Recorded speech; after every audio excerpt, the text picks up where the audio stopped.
Morning, everyone. Welcome to our regular council meeting for today, for Thursday, December 15th. Welcome to the members of the gallery. We have a fairly large, in fact, probably one of the largest groups I've ever seen here, and thank you all for coming. We will also be having people on Zoom as well. We'll just let you know that. It is 10:45, and I'll call this meeting to order. And first, we start off with territorial land acknowledgement. Before our meeting gets underway, I would like to formally recognize the traditional keepers of this land, and specifically our neighbors of the Alderville First Nation, with a formal territorial acknowledgement. We respectfully acknowledge that the Township of Allumett-Haldimand is located on the Mississaugan Anishinaabe territory and is the traditional territory of the Mississaugan Anishinaabe. The Township of Allumett-Haldimand respectfully acknowledge that the Mississauga nations are the collective stewards and caretakers of these lands and waters in perpetuity, and that they continue to maintain this responsibility to ensure their health and integrity for generations to come. I'll ask council for disclosure of pecuniary interest or general nature thereof. Deputy Mayor Stover. Through you, Mayor Local, I have a declaration to put over to Madam Clerk. It has to do with agenda item 12.4, bylaw 138-2022. It has to do with the approval of the appointments of citizens to the library board, and the reason is pending litigation. And will you be stepping up? I'll step back for that part. I'll stay at my desk, but I will not take part in that discussion. Thank you. That will all be duly noted. Approval of the approval of the agenda as circulated. Be it resolved that the agenda for the regular council session of Thursday, December 15th be approved as circulated. Dr. Booker and a seconder for that. Councillor Booth. Deputy Mayor Stover. Further discussion? All in favor? Motion is carried. Today we have a delegation requested by Nicole Sterling, who's a spokesman for the Allumett-Haldimand Business Advisory Group regarding short-term rental bylaw. Nicole, I believe you, Nicole. And before we start, I just thought I'd tell you that our procedural bylaw allows for a delegation to speak for 10 minutes. And after that, I will ask council, if you're not finished, I will ask council if they would consider giving you another 5 minutes. And that'll be all decided then and there. And then there's a 5-minute opportunity for council to ask your questions. And I have very astute staff who would tell me at 8 minutes, here's your warning. So when I get that, I'll pass it on to you.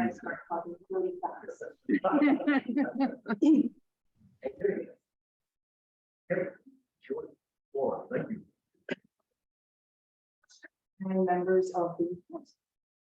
Thank you for letting me speak today. I'm here on behalf of the Allumett-Haldimand Business Advocacy Association, AHBAA. This is a group that we have formed recently to represent the short-term rental accommodations. My name is Nicole Sterling. My husband Bill and I moved to this township 27 years ago. We raised 4 children here. They went to Grafton Public School. They played hockey, baseball, and attended playgroup in the township.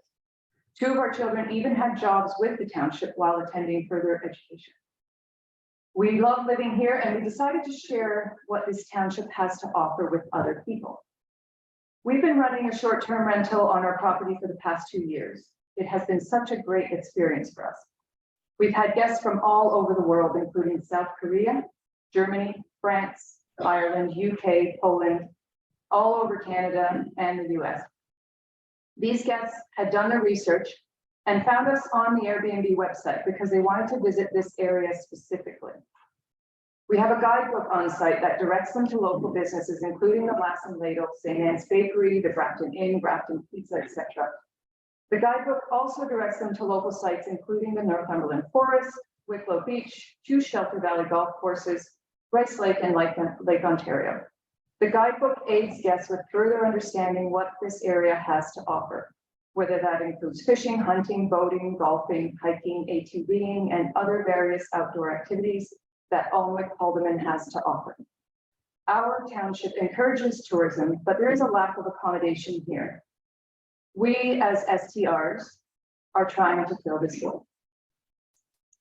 We are not only hosts, we are also guests.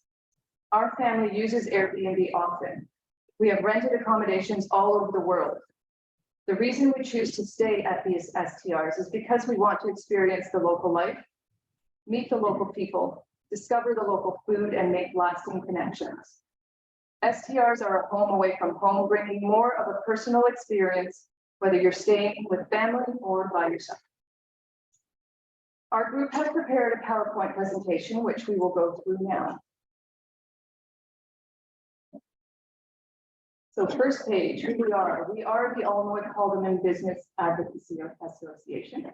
And the association came together in response to township licensing for STRs in New Township.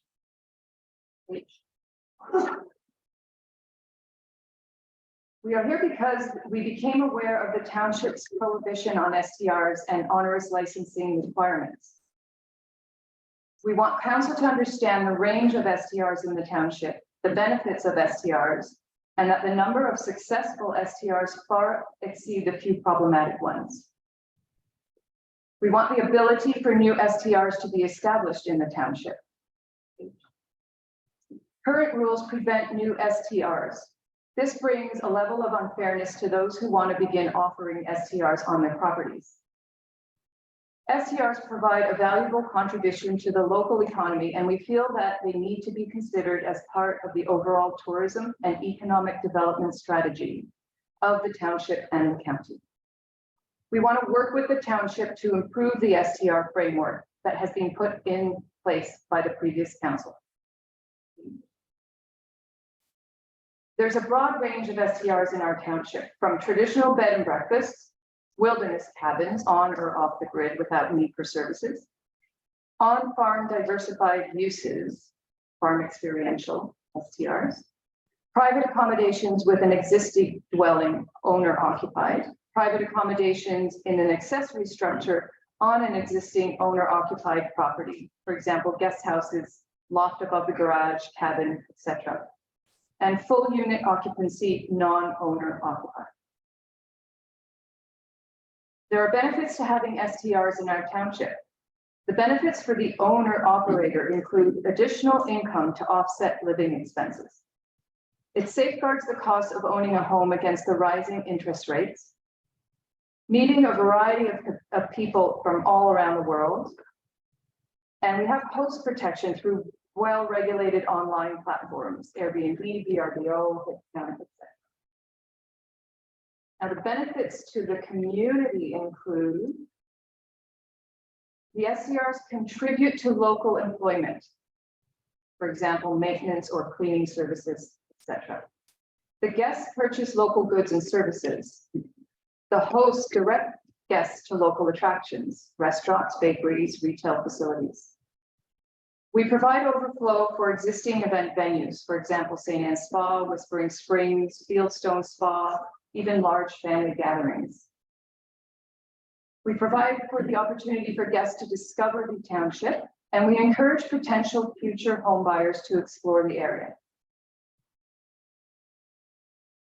Now, we recognize that there have been issues with some specific STR operations. We call them the bad apples. But these can be regulated without penalizing other ratepayers in the township through existing bylaws, noise, fireworks, parking, etc. Our proposal. Replace the current outright prohibition of new STRs with a more permissive zoning that would recognize various types of STRs throughout the residential zones in the township.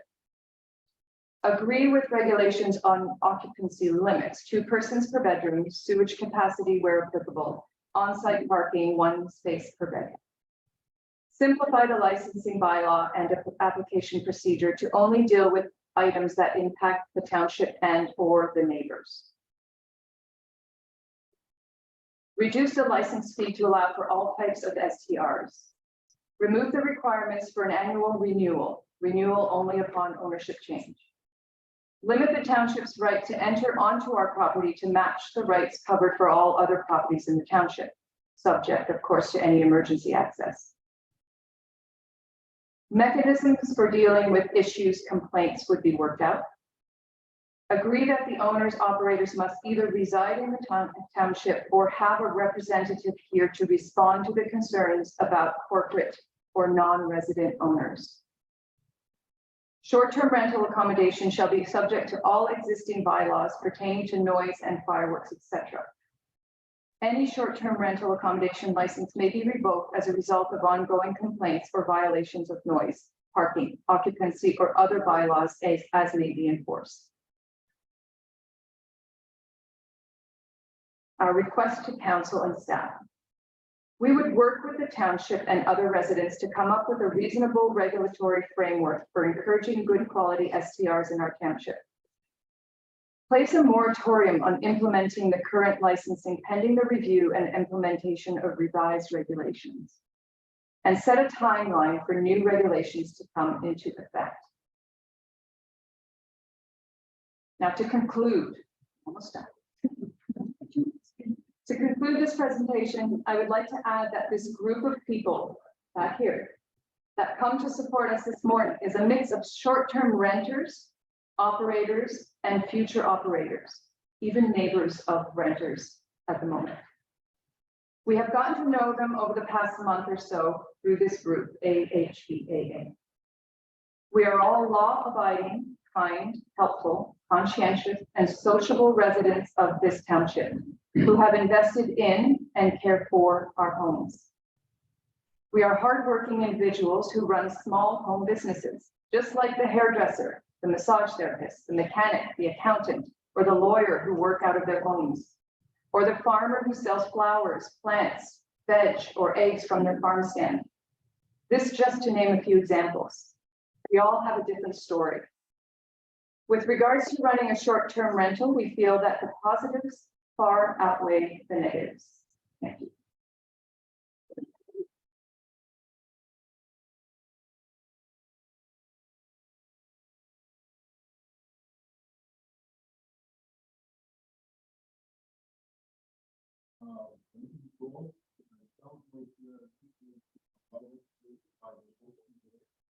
So I appreciate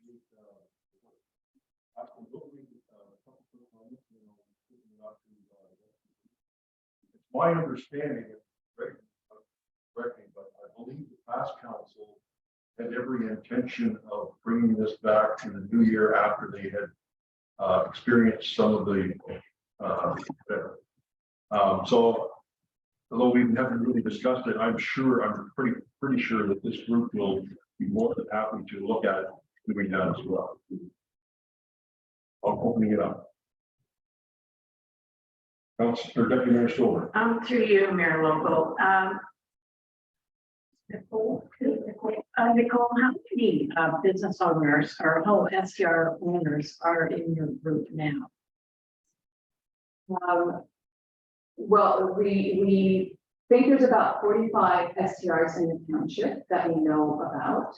Probably half of those are in our group now. We haven't been able to reach everybody as we don't have their contact information as of yet. So you've got about 23 homeowners? Something like that, yes. And some of them are future STRs, some of them own them at the moment of their renting, some are thinking about it. They're not all STR owners and operators. And just one more question.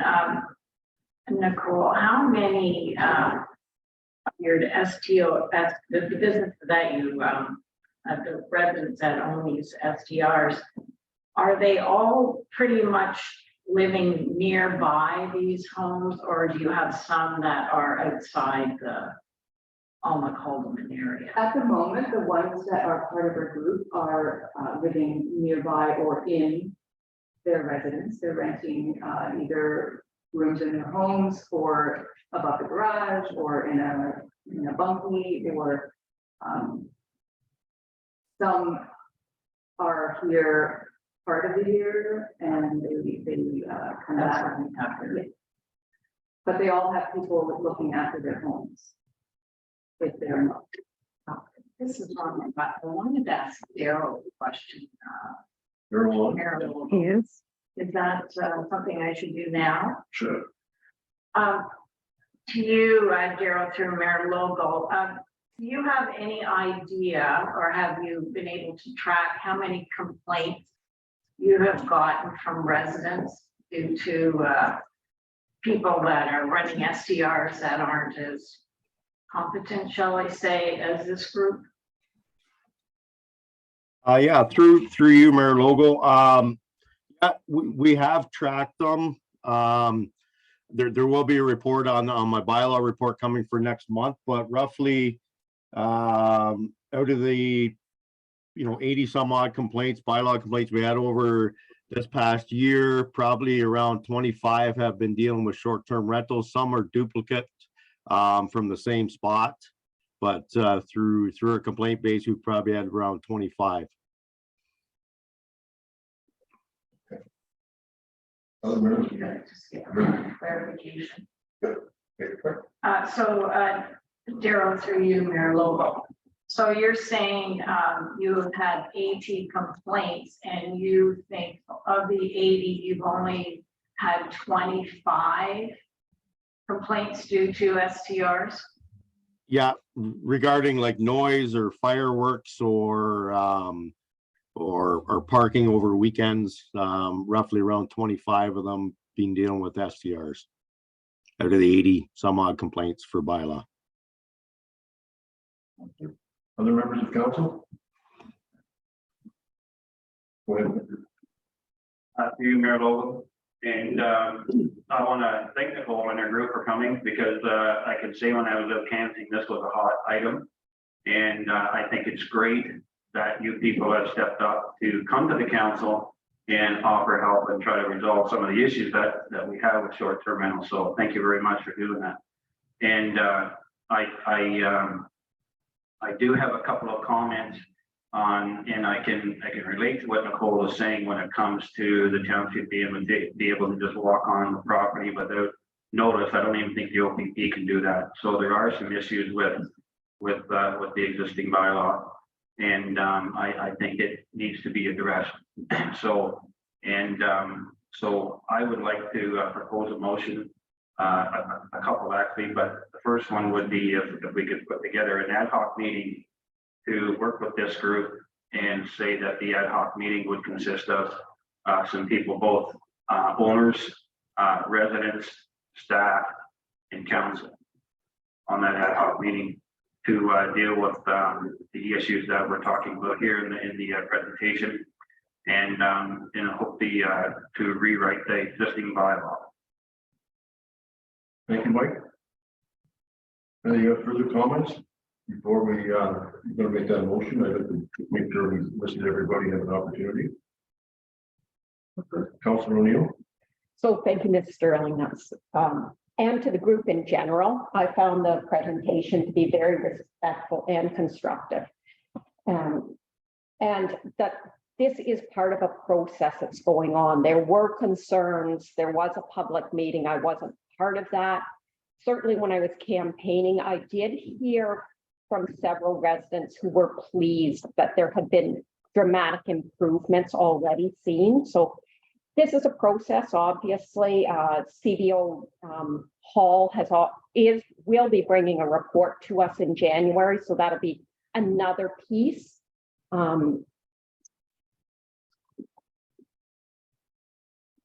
Sorry, I was all going to go to Mike, but I got one more point I just thought.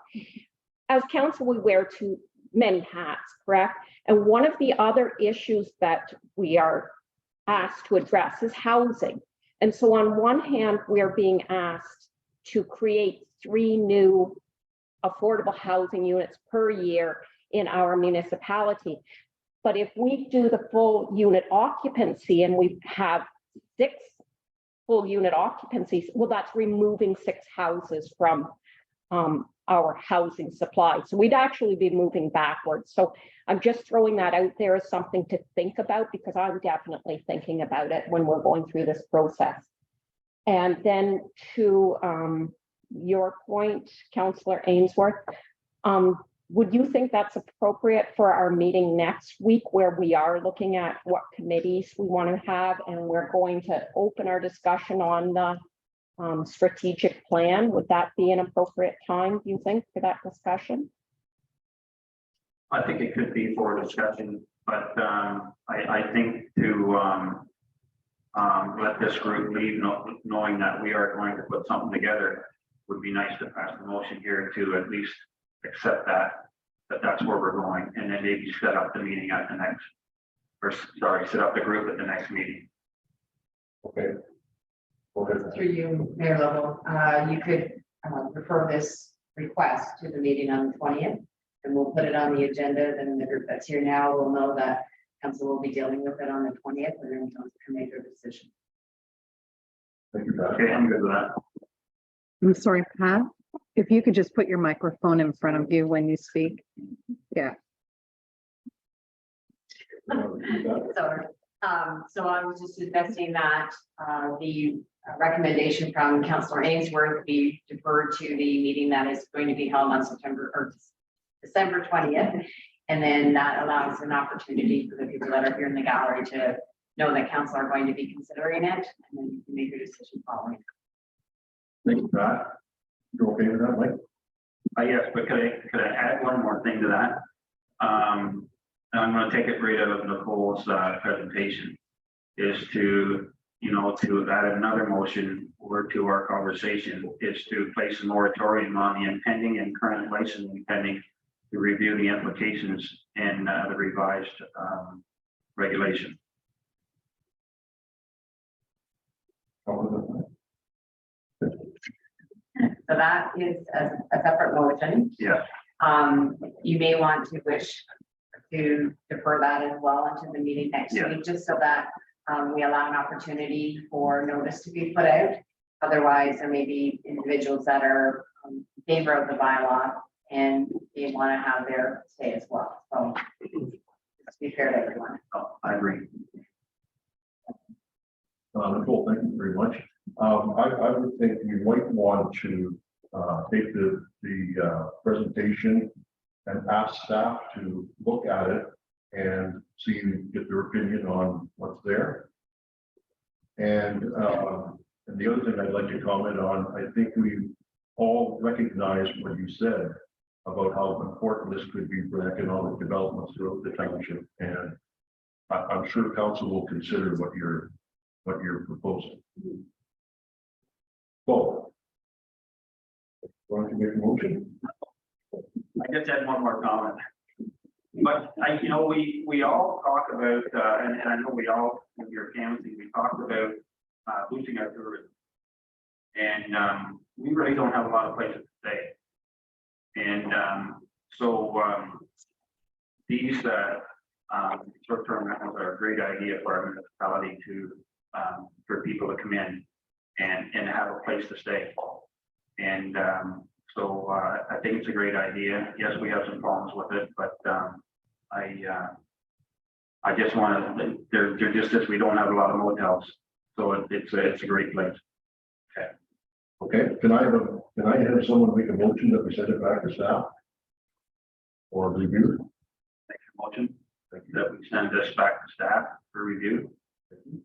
By Councillor Ainsworth, seconded by Deputy Mayor Stover. All in favor?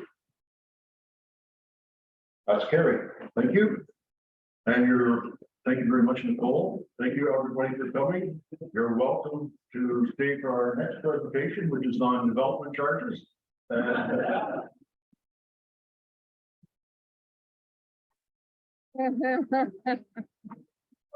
are. It was.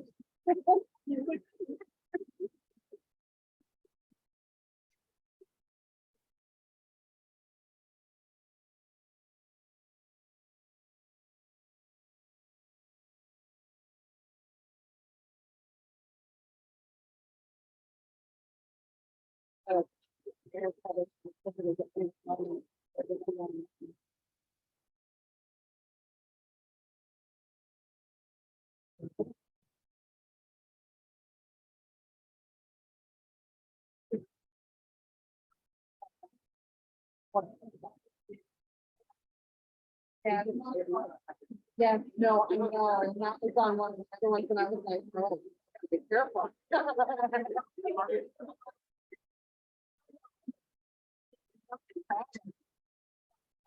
it was nice. It's not as disruptive as some people in the gallery with the friggin' phones going on, chickens. Kind of witness that. Moment all time. Yeah. That's typically wrong. With their fucking chickens on. I just laugh. No.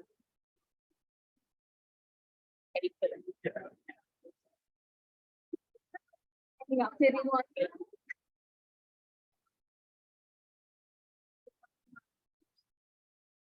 The mayor should have maybe made a reset.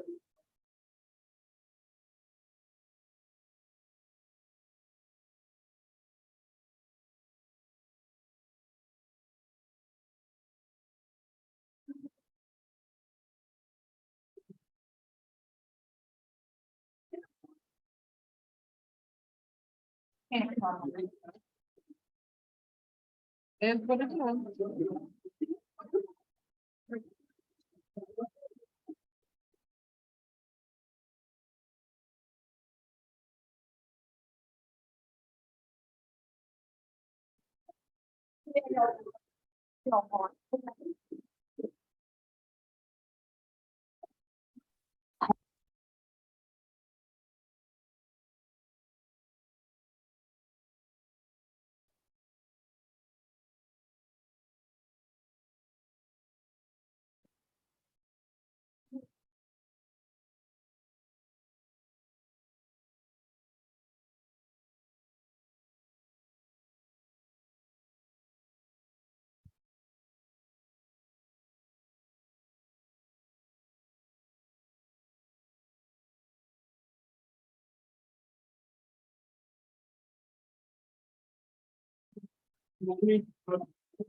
Can't say I'm disappointed.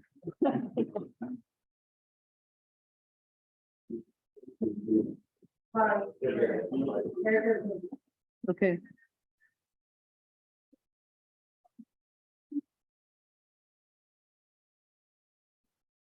Ready to, go? Okay, we're going on to item 6. Which is a, presentation by Nicole Leach Minna, our treasurer, dated December 15th, 2022, and presentation by Bob Clark Consulting Services regarding the development charges update. So I think we'll pass it on to first to Nicole. And you can tell us your plan.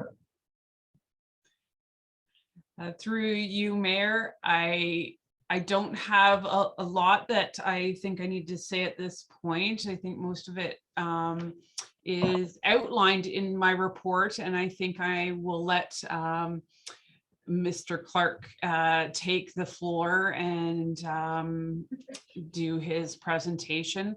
I will require Yolanda for you to allow me to share my screen, and then I can bring up Bob's presentation. Okay.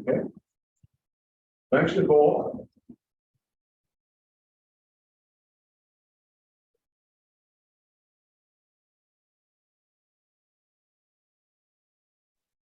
Can you see my screen? Yes.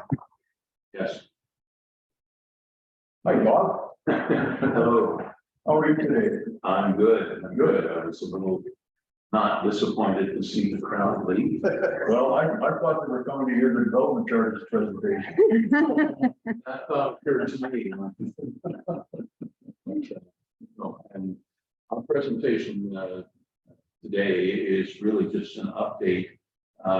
What is, as council are probably well aware, what has happened is that we made a presentation to the previous council.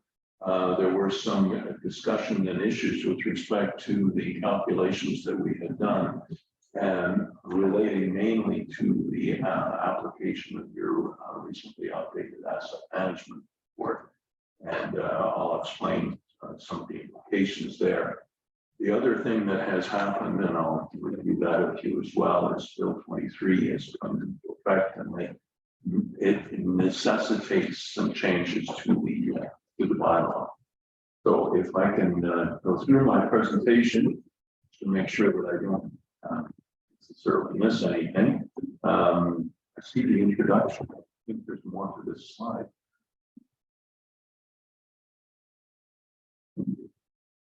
There we go. Okay. Yeah, as council is probably well aware, and I'll run through this just to make sure. There is the necessity to do a background study, which involves the calculation of the development charge, and that's the justification for the charge. Basis for the charge includes the calculation of both a residential and a non-residential charge. We also have a solar charge as well. And it's based on the information that we're provided through your staff, and we've met with your staff. The basic principles of the charge are that it allows municipalities to pass a bylaw that raises revenues for new development, and it's intended to offset costs incurred as a result of growth. So the calculation is in turn is determined to look at both your existing infrastructure and also the future expenditures over a period of time, looking at what portion of those existing and future expenditures are related to growth. The principle is that growth must pay its fair share, and the cost of services should be fairly distributed between both new and long-term development. Thank you. I can have the next slide. The services that have been included in the study that we've completed include your general government, the protection of people and property, which includes fire protection, bylaw enforcement, emergency measure services, and your community policing. And then public works, which includes buildings and equipment, roads, and that's the policy. Go on to the next slide. The arena, the recreation and community centers, and the library, these are charges that are applied only to the residential portion of the development charge, not to the non-residential portion.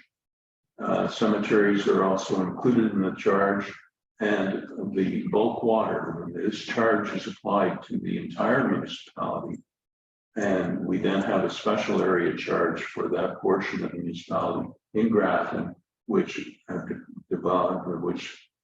receives their water through the Grafton water supply. So there's a special charge in the Grafton area for those individual lots and that are connected to the water supply system. Thank you. We got into the justified amount, and it's calculated by a consideration of as I've indicated, your existing assets, the value of development related capital expenditures, and the level of projected growth. And we have developed to the realistic valuation of assets through your asset management. Now, what has happened here, and I'll explain that a little bit later in the presentation, is that the asset management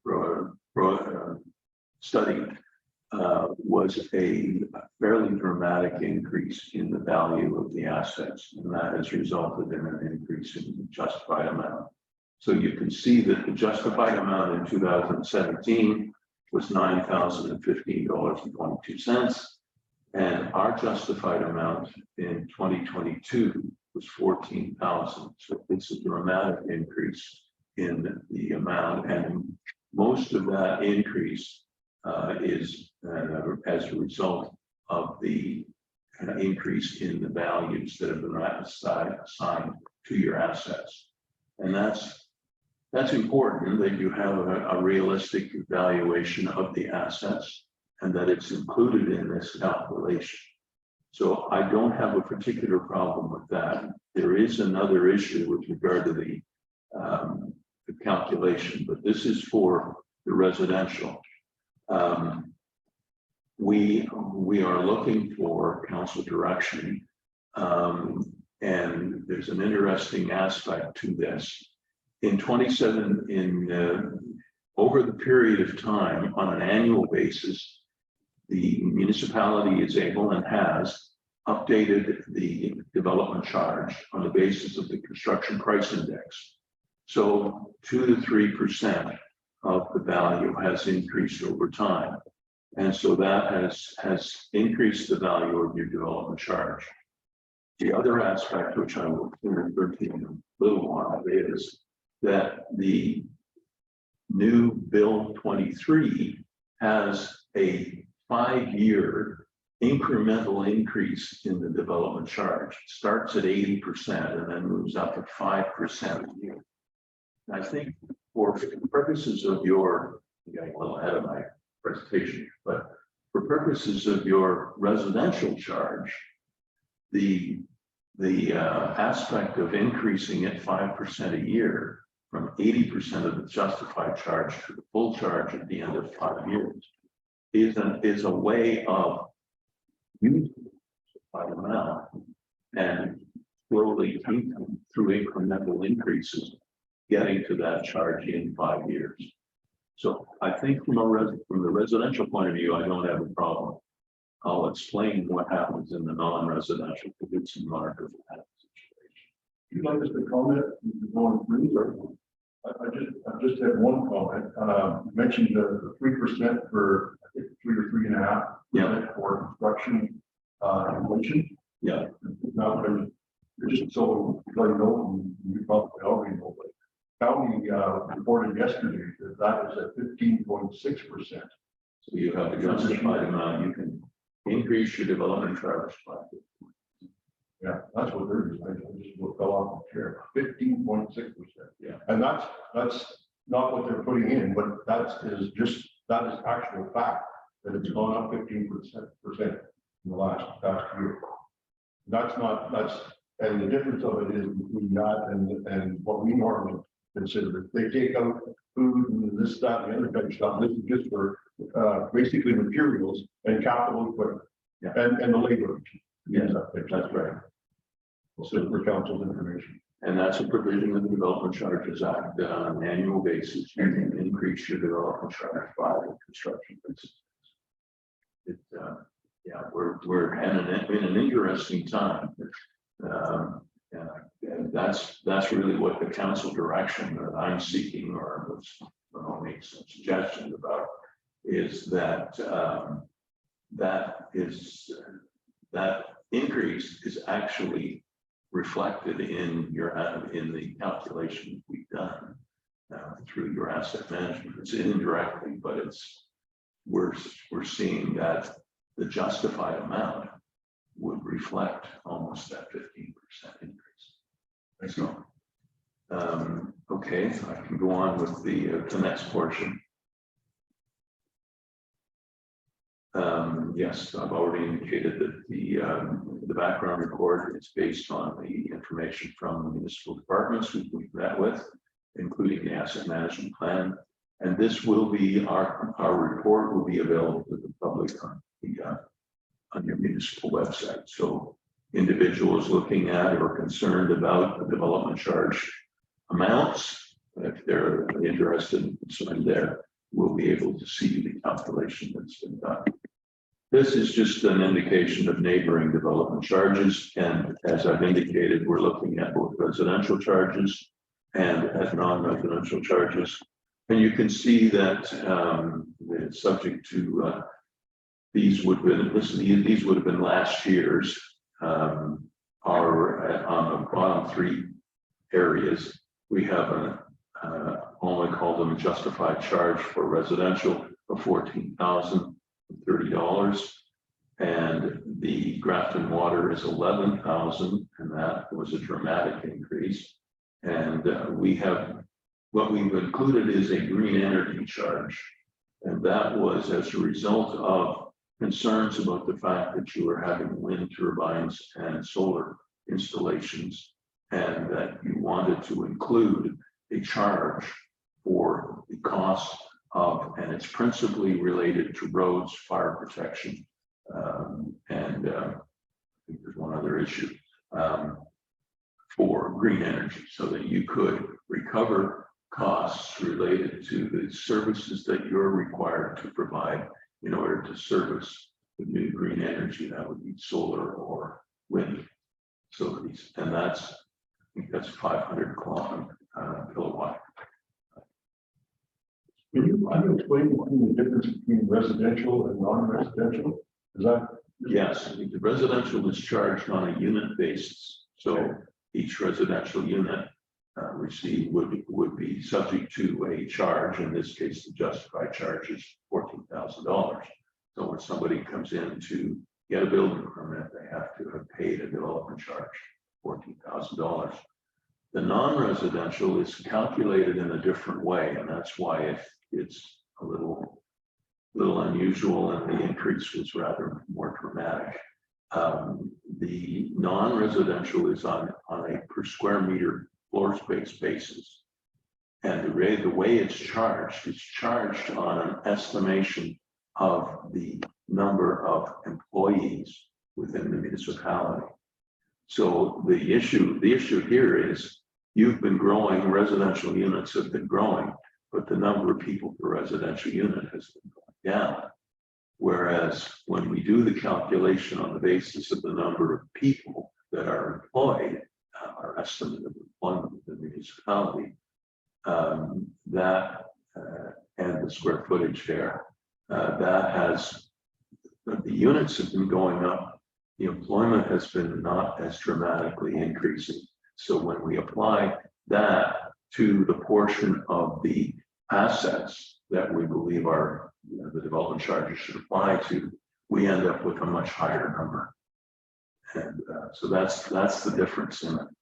And there's a charge there. What we're proposing is a charge for on a square footage basis for new non-residential uses, including 50% charge for institutional uses, so that they contribute to the development and the municipality's capital requirements to provide service to that facility. And we also have a charge for the water, same basis on a per square meter basis. Okay, I think we can move on. I'm just Oh, sorry. for through Mayor Lobo. Yeah. You've got a chart there that's comparing our future with the current in other municipalities. So I find it slightly misleading on that level. I see. Okay. I just wanted to give you an preview. When the chart was calculated, it was back last year. So, but I wanted to give you an appreciation of where you sit with respect to your neighbors.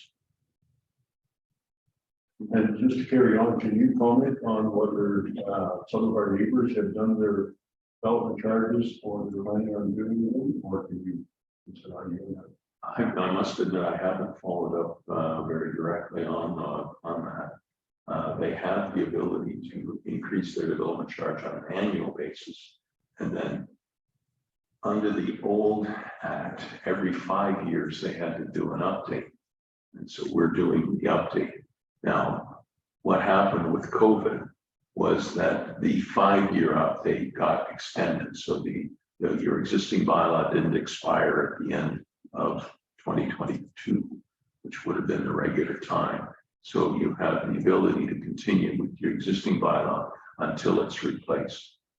And we were working to, because we're not, and I'm not clear as to when the province may be determined, but I suspect it will be shortly. They will determine that it's now time to replace your bylaws. And so we wanted to be in a position to be able to assist you and have a bylaw ready for you.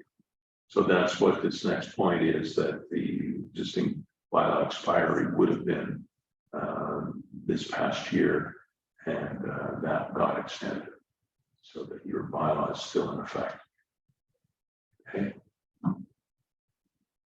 Now, the impact of Bill 23. There are a series of changes which will have to be reflected in the new bylaw. The first one is that the charge no longer can be made to an enlargement of an existing residential unit. It's duplex or triplex, or the addition of a residential unit in an existing or a new residential building. So we lose the ability to establish the charge. That's a new addition to the development charges. Housing services are no longer eligible. I don't believe that applies to your municipality because you don't provide housing services. There's affordable and attainable housing are now exempt. They were not exempt previously, and affordable is where somebody explicitly says that they are going to be either charging or renting a facility at an affordable rate, which is 80% of market. And attainable means that property is going to be available. And there's a definition in the development charge, which we will have to include in your new development bylaw. And that means essentially that there are certain units that will be constructed which will not contribute to your development charges. And I'm fully in support of the affordable aspect. The attainable one I have some concerns about. However, it's not my area to make that determination. It's actually in the act. There's a peculiar clause about applying a new bylaw if you want to put a special charge. The special charge we have is the water charge in Grafton, and our intention is to include it in your existing or in the new bylaw. It's already in your existing bylaw. And nonprofit housing is exempt. As a board member of a nonprofit housing organization, I appreciate that. But again, what that means is that there may be certain housing that would normally generate a development charge or would come to you for an exemption is now going to be exempted in your bylaw. And whereas we've been calculating the level of services for 10 years, now we have to look at 15 years of services. And that will involve a recalculation of the calculations that we've already done in your bylaw, because we've done them on 10 years. Now we have to look at 15. And as I've already indicated, there's a 4-year transition in the charge where they started 80% and move up annually by 5% until you get the full justified charge. So those are all changes that have to be made to the draft bylaw that we produced. The life of the bylaw, interestingly, has been extended for 10 years now. So the bylaw will be in effect for 10 years as opposed to 5, which is and there's a discounted DC for rental housing based on the number of bedrooms. So we get into a discounting on the basis of bedrooms, and that's for rental. And the interest rate that can be charged is now stipulated in the bylaw. And this is, the last one is an interesting one. It says that at least 60% of the monies in reserve for water, wastewater, and roads must be spent or allocated each year. So whereas my review of your reserve fund, so your development charges go into a reserve fund based on the various services that are identified. And then these particular services must be spent, at least 60% of them must be spent in that year, so that you can't accumulate reserve funds. I have a little difficulty with that because I know that in capital funding, you often look at accumulating your reserve funds in order to afford the various expenditures. So this is a provision in the Act which your treasurer and ultimately you as council are going to have to look at, because if there will be I'm not sure that there's going to be any penalty for not doing it, but that's the expectation now. So this is an example. We have to replace all of our water lines. And it's a $10 million job. We aren't planning to do that for another 20 years. Could we put that in there, or does that have to be, is that allocated or not allocated? Well, the Act doesn't make a provision for they're saying that you have to spend at least 60% of the reserves. I have a problem with that. I don't think that's reasonable. Well, Mr. Ford was on TV and what he was Oh, talking. sorry, Councillor Booth, you're not on your mic. So through you, your worship, Mr. Ford was on TV and what he was looking at was, he mentioned like Toronto or that literally had hundreds of millions of dollars built up in reserves. So he's trying to force people to spend it, right? But exactly what you were saying, we were looking at, saving reserves if we wanted to build a works yard or something like that. And it looks like you're not going to be able to do that now, right? That you're going to have to spend 60% of it every year. So I think my suggestion would be that if we can identify the purpose of the reserve, then I think we include in the bylaw some sort of an alternative to this 60%. I just don't think that makes sense. And I think I agree. I think we need to include that it will have to be identified. We'll have to identify it. Whereas I think in the past, the reserves have just been allowed to accumulate. You've drawn on them as you needed to. Now you're going to have to be more conscious of what the reserves are there for. And just in general, if you have a capital expense, would you suggest that we use the development charges, development, The reserves. rather than the general reserves that are in that department?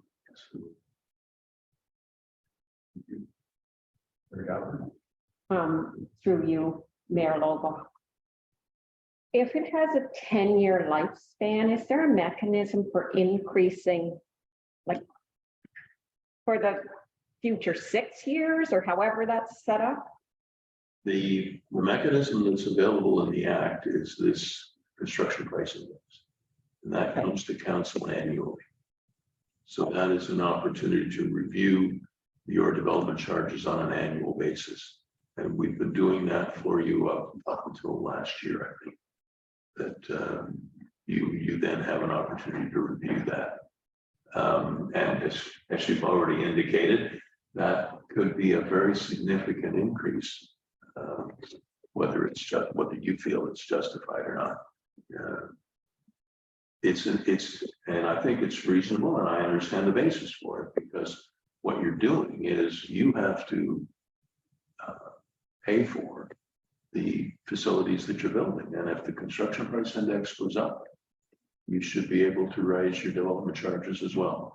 So I think it's quite logical.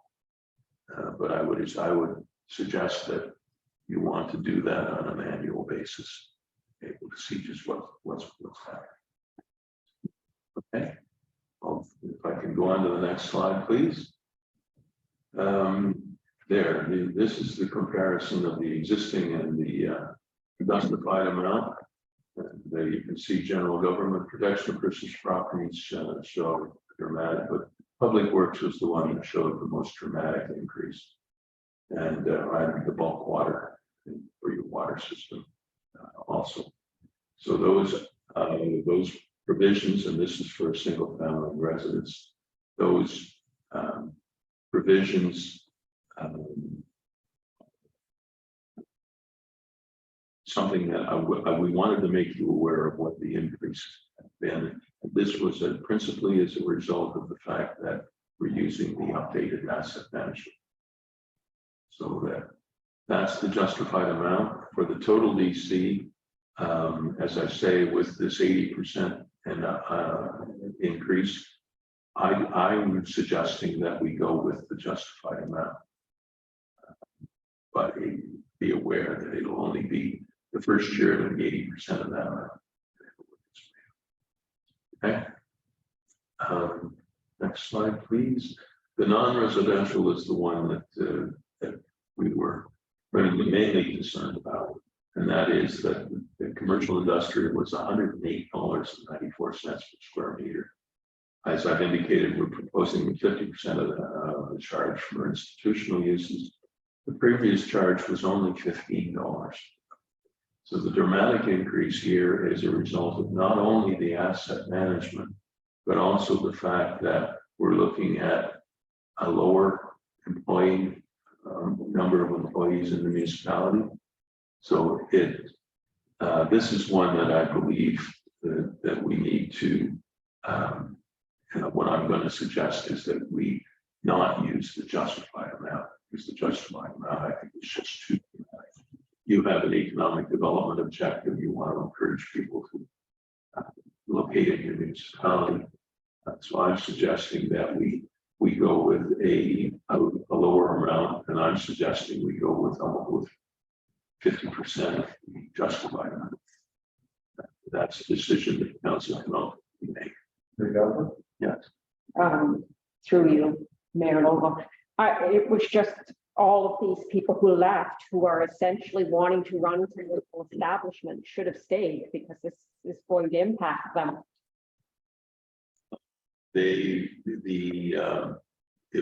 won't impact them, because these are only commercial industrial buildings, and they will be using residential buildings if they're.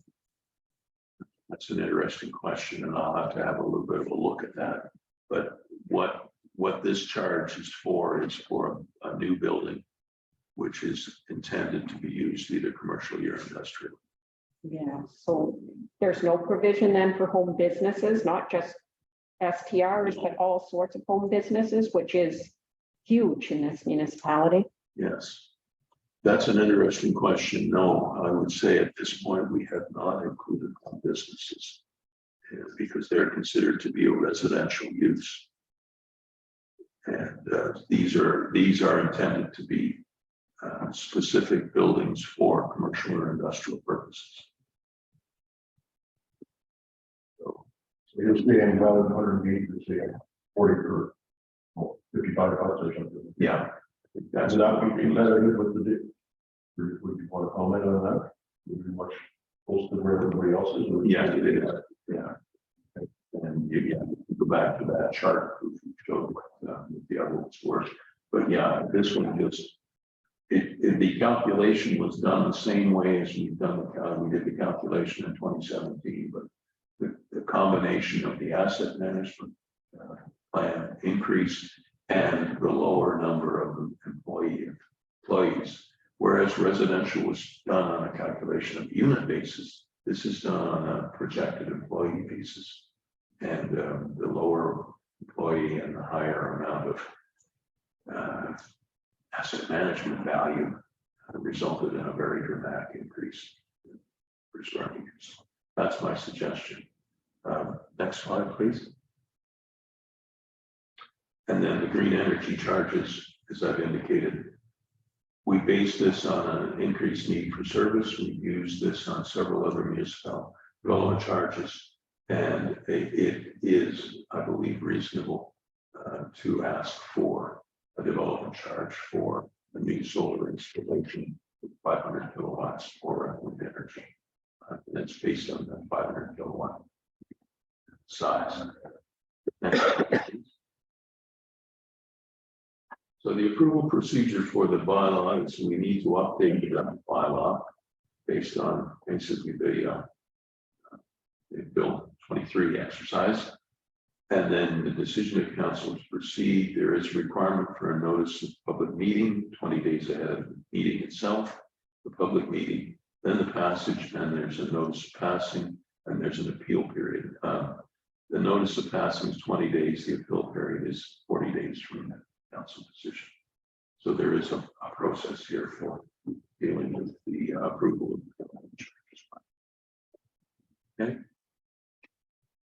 And I think the last slide says, well, no, you can see that we made the original presentation in August 18th, 2022. Had to change the dates. Well, thank you very much. One question, and I'll open it up for the rest of the circle. You mentioned asset management several times. Is that the current value of the assets or replacement value? That's the current value of the assets, and it also includes our estimation based on that of the replacement value. Okay. So And when that's coming or not necessarily? we had, when we discussed that with your staff as to their expectation for replacement. And so that's included in the calculation. Okay, Mary Catherine, you have a question? Just that I would like a little more clarification before we proceed with the bylaw on the home businesses and secondary buildings for the businesses within homes. Like, you know, because there are businesses that are running with them. And how does this apply to farm communities or farmers? Farms are not charged, but only the residential. So the farm is not actually paying it all in charge. Okay.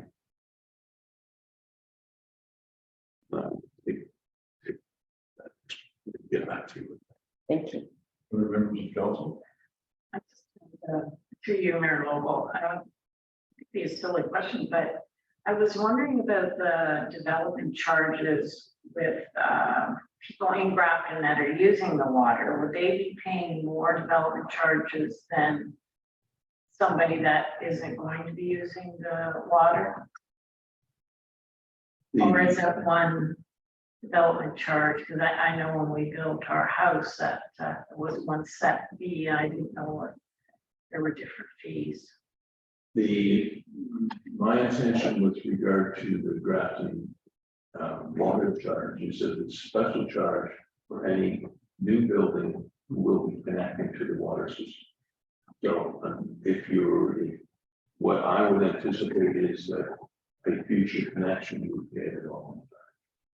So an existing building that's currently not connected, and if they connected, there will be development. That's the intention. And that's basically the same for every residence too. That's right. The current residents don't pay that. No. Anybody new has to pay the development. That's correct. Yes, it's new, whether it's a new build or whether it's a new.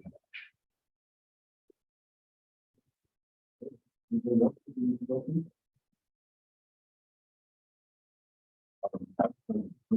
probably should have a resolution to identify Steve first. Well, I'll do that now. Be resolved that the council permit Bob Clark, partner of Clark Consulting Services, to take the floor to make a presentation to council regarding the development charges update. Moved by Mary Catherine O'Neill and seconded by Councillor Booth. All in favor? Motion's carried. Do I have to start over again?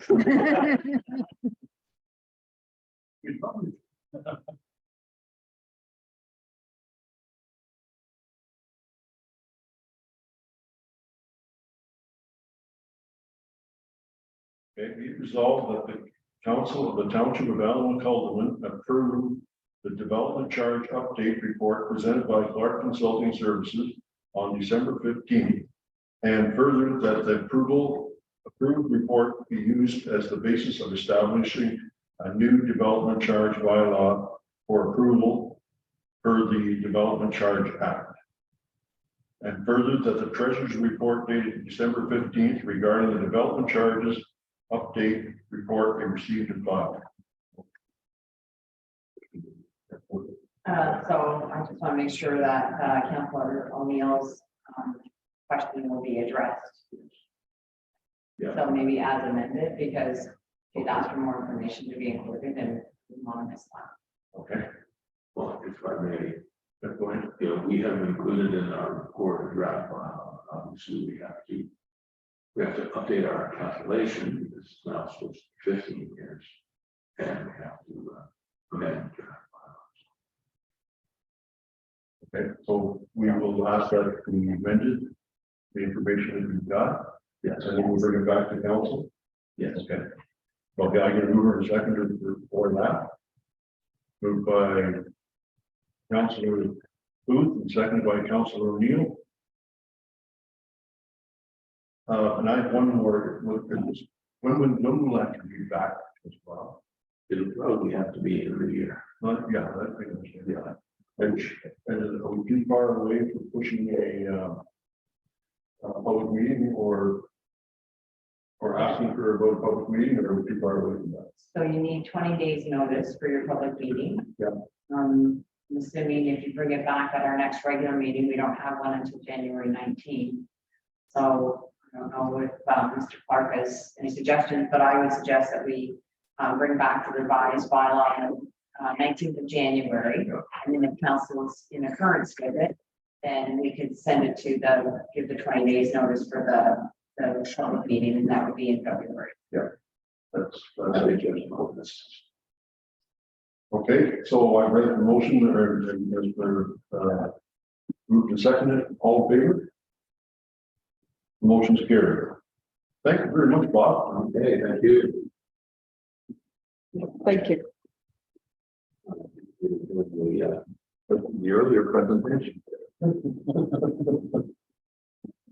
We'll bring them back to your next meeting.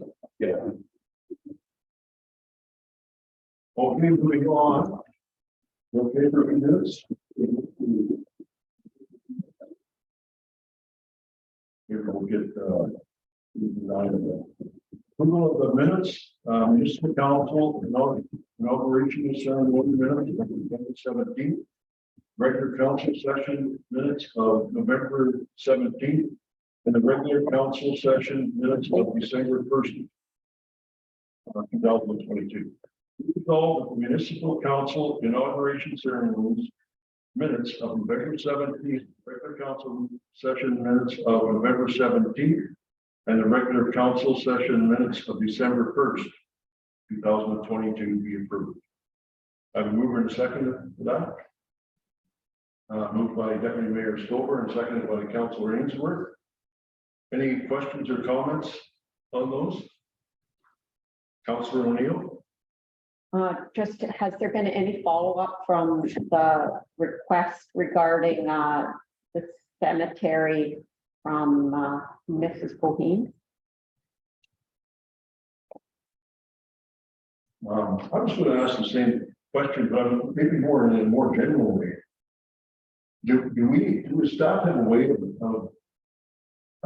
keeping track of those and then eventually reporting it back to council, or how do we know when those things have been addressed? So because we'll bring a report back to council. Okay, and we'll eventually know that they were either, what's the right word for it? Decided upon, or we've done as far as we go, but they'll be reported back. Okay, thank you. Councilor O'Neill? Through you, Mayor Logan. Timeline, would there be any budget implications for that particular item as well? Like, should we? I mean, I guess that's what we look at in January there, but it's kind of in the back of our head, I think. through you, Yeah. Mr. Mayor. So yes, there would be budget implications if council decided to do or columbariums. So yes, we'll have that brought forward. So we did have an estimate based on one from Port Hope, and we can make Nicole aware of that as a guideline. Okay, thank you. And I have one other one, and it's regarding the timetable for our minutes. I guess we're gonna update them later on today or also. Meetings? Yes, Yes, that's it. There's a report for you on the Okay. agenda. okay, good, thank you. Okay, moved and seconded, all in favor? I have one more comment. Okay, go ahead. Through Mayor Lovell. Also, the public input on the fitness equipment, is that, I mean, obviously, we don't want to do that over Christmas, but do we have any idea when that might be moving forward? I don't know. I'll have to speak with Jen's team to find out what their plans are and getting public input. All in favor? Motion is carried. Next, we have a treasurer's report from Nicole Leachman, treasurer dated December 15, 2022, regarding transfers and reserves. Go ahead, Nicole. Through you, Mayor. So this report really is a year-end item, just looking to ensure that if we have budgeted for items within the year to come out of taxation dollars, that we make sure that those funds get put into reserves to ensure those capital items are looked after in the coming year, as well to ensure that any surplus that remains at the end of the year, once our audit takes place, that we've made provision for that to also go into reserve. So if there's any questions from council, I would entertain those. Thank you, Nicole. I have one question, and it's probably not so much with you, but maybe Troy. The fire truck, are we going to receive that before the end of the year? We have the fire truck. Oh, we haven't, okay. I believe it's in station 1. Yeah. Yeah. So we have it. It'll be on display in the very near. Well, I was going to ask Councillor O'Neill if she could arrange for, when she's talking with the fire chief, to let council know when we could come take a look at that thing. I'm sure we're all going to be very proud of it. It's going to station 1 too, right? Good. Okay. Any further questions or comments for Nicole? Oh, go ahead, Councillor Booth. Through you, your worship, to Nicole. Nicole, the Public Works capital vehicle. So being in the previous council, I know that the year before, council tried to soften the blow a little bit when it came to purchasing the truck. And 2 years ago, we put $150,000 into it and $150,000 this year. Has that truck been ordered, or has it been, do we have it on site now, or does it shows that money is going back into reserves? Through you, Mayor, to my knowledge, Councillor Booth, that truck is not on order. I don't believe that RFPs have been sent out on that as of yet. One further item I just wanted to mention as well, you'll see that I had an estimated amount of 750,000 still remaining for 2023. That truly is an estimate. I know Brian has been in touch with our engineers and was going to be contacting our contractor to get a better idea of what they will be invoicing at the end of this year versus what will get invoiced into 2023. So that's the only other information I wanted to provide. Thank you. Go ahead, Councilor Wood. So I guess maybe my question goes to you then, Troy, about what's going on with the public works truck, because it's been in play for 2 years and have we not ordered it or not? No, through you, Mayor, it has not been ordered or an RFP out, and I will have Brian provide a report to council explaining his reasons why. Thank you. And I guess the other question through you, your worship, to Nicole. So it's showing, Nicole, if I'm reading it right, so we've spent 2,752,000 on the new Centerton Works Yard right now, right? Is that how I'm reading it right? Through you, Mayor, as of the time of this report, which was December 6th, was when I was gathering this information. The 2.7 million is what we had paid for already through finance. So we were just waiting for further invoices. Okay, could I, is this possible then maybe through you, Troy, or whatever, but I don't believe council's ever been given, I don't recall the last council ever being given an update on, other than just a verbal update. Are we possible to see, you know, how things are going? I mean, we always ask if it's on budget, but we never really look at any numbers. So if there's some way we can get a report, maybe from Brian or whatever, of what they've spent, what's left to be spent on, and what jobs are left to do or anything like that, so that we can make sure. I know we've already said we're going to spend, or we're going to debenture $3 million, right? So I just want to make sure as council, we're informed of what we're spending it on in that, because I've never seen any numbers. Through you, Mayor, yes, for sure. I will have a full report from Brian, financial report on the new public works facility, along with an explanation of his, the tandem not being. Okay, thank you. Councilor O'Neill. Further to that, CAO Gilmore, would it be possible to have the original plan included in that so we can see what council approved originally and where it is in relation, just for us that are new and weren't part of the original? Sure, yeah, that'll be part of his background information on the report. Okay, and if I could, Mayor Local, through you to Nicole, in your report, you've got fire capital vehicle and then fire capital equipment. Could you just clarify a little bit what that is, please?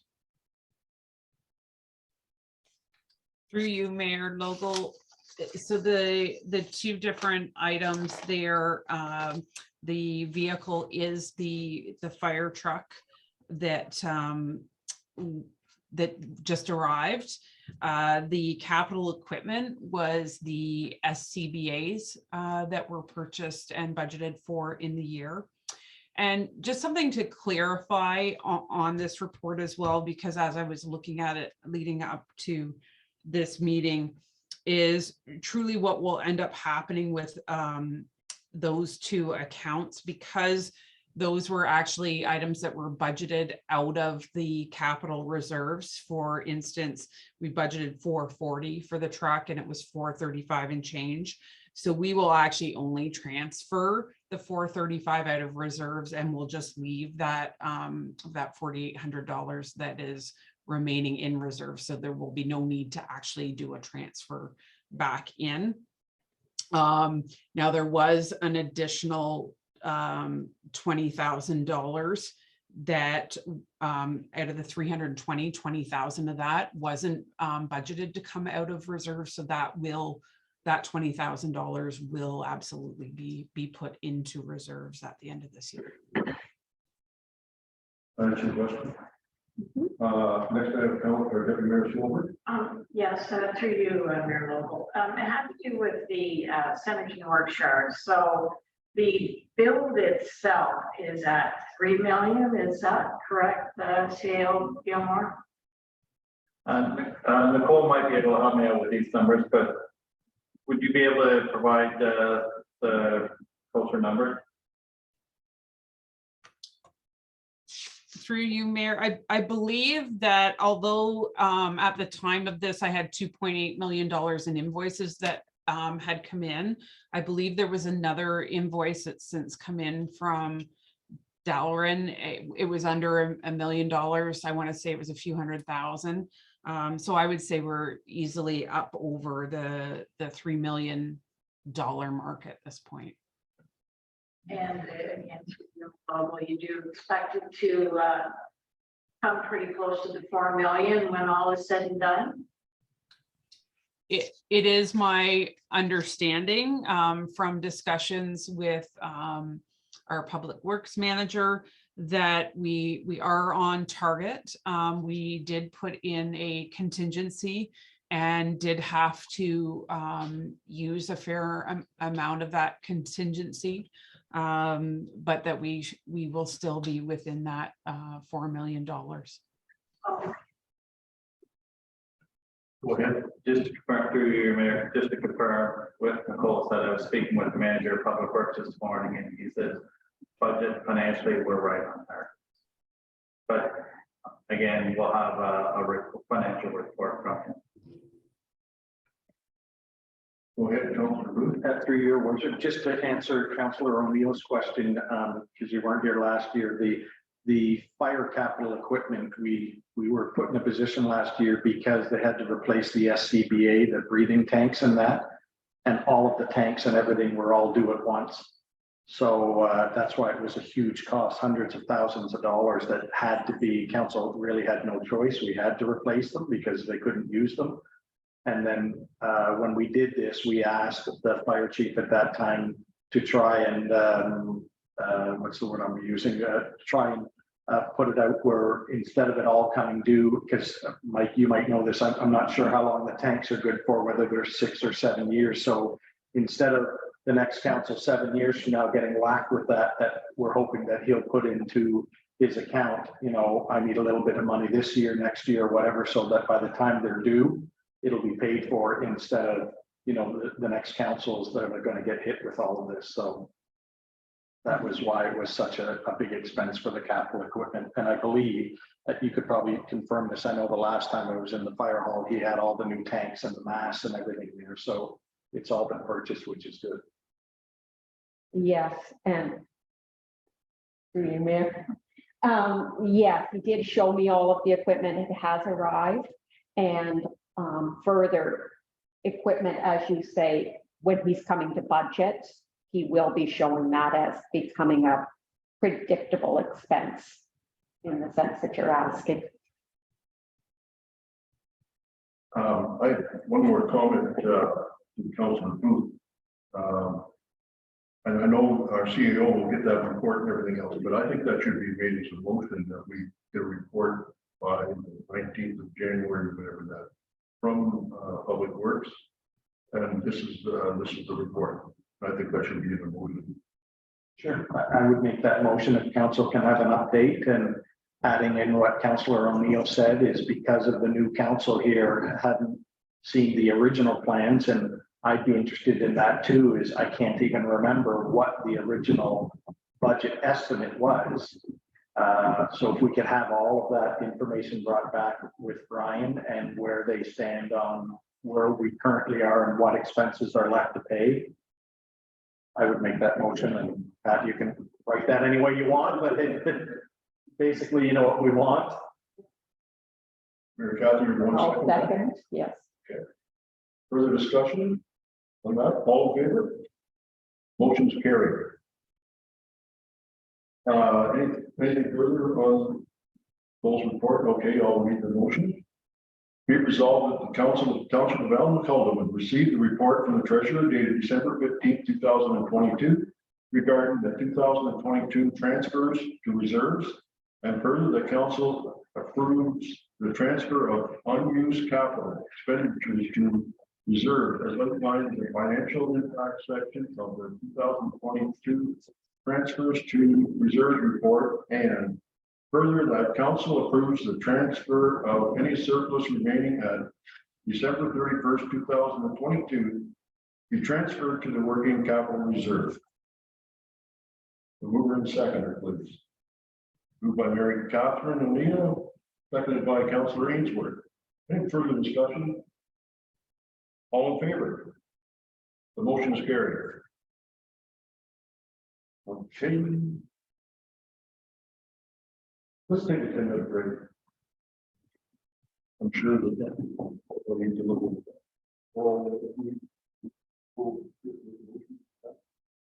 I have a motion that we stop for 10 minutes. Moved by Councilor Booth. Second by Councilor Ainsworth. All in favor? Motion's carried. See you at 12:20. And here we are. Mhm. Okay, I'd like a motion to turn back to regular council, moved by Deputy Mayor Stover, second by Councilor O'Neill. All in favor? Motion's carried. We're going to move on to item 10.1, report from Pat Kemp, acting clerk. No. Oh, correct that. Pat Kemp, clerk, dated December 15, 2022, regarding the Docking Pet Dog Licensing Platform. Thank Good for. Thank you. So I was approached by Bob Hunter from the Humane Society. He's already talked to Hamilton Township. And also for Hope. And they wanted to know if the township wanted to go with this DocuPet program. So it registers the animal. They send out renewal notices for the dog licenses. We still could sell licenses here, but you could have people just go online and get the licenses. They aren't going to promote getting more dog tags sold. And when I looked at the numbers of what we bring in, we only bring in about $1,500. And the cost for us to implement it is going to be quite significant. So I did give council two options. One is for you to enter into an agreement and with the startup cost of the $2,300 and then $948 annually, or keep the status quo where we sell the dog tags from here.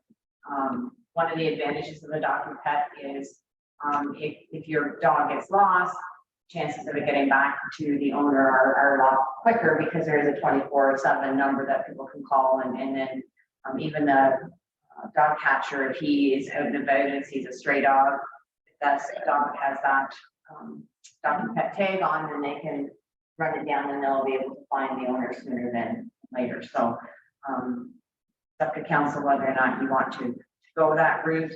I know the other two municipalities have decided that they are going to use it now. Maybe they have more dog sales than what we would have, but when I look at the numbers as a clerk, it didn't make sense to me. But I have a question. yeah, Go ahead. through you, Mayor Lobo, it could be. I know on one of the Facebook pages, there's always a dog.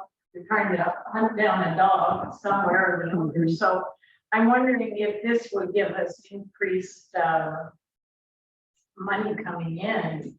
And that would also be a good selling feature if the dog catcher would use that as a way of fast tracking and getting it to the owner. And that might get people signing into this program more.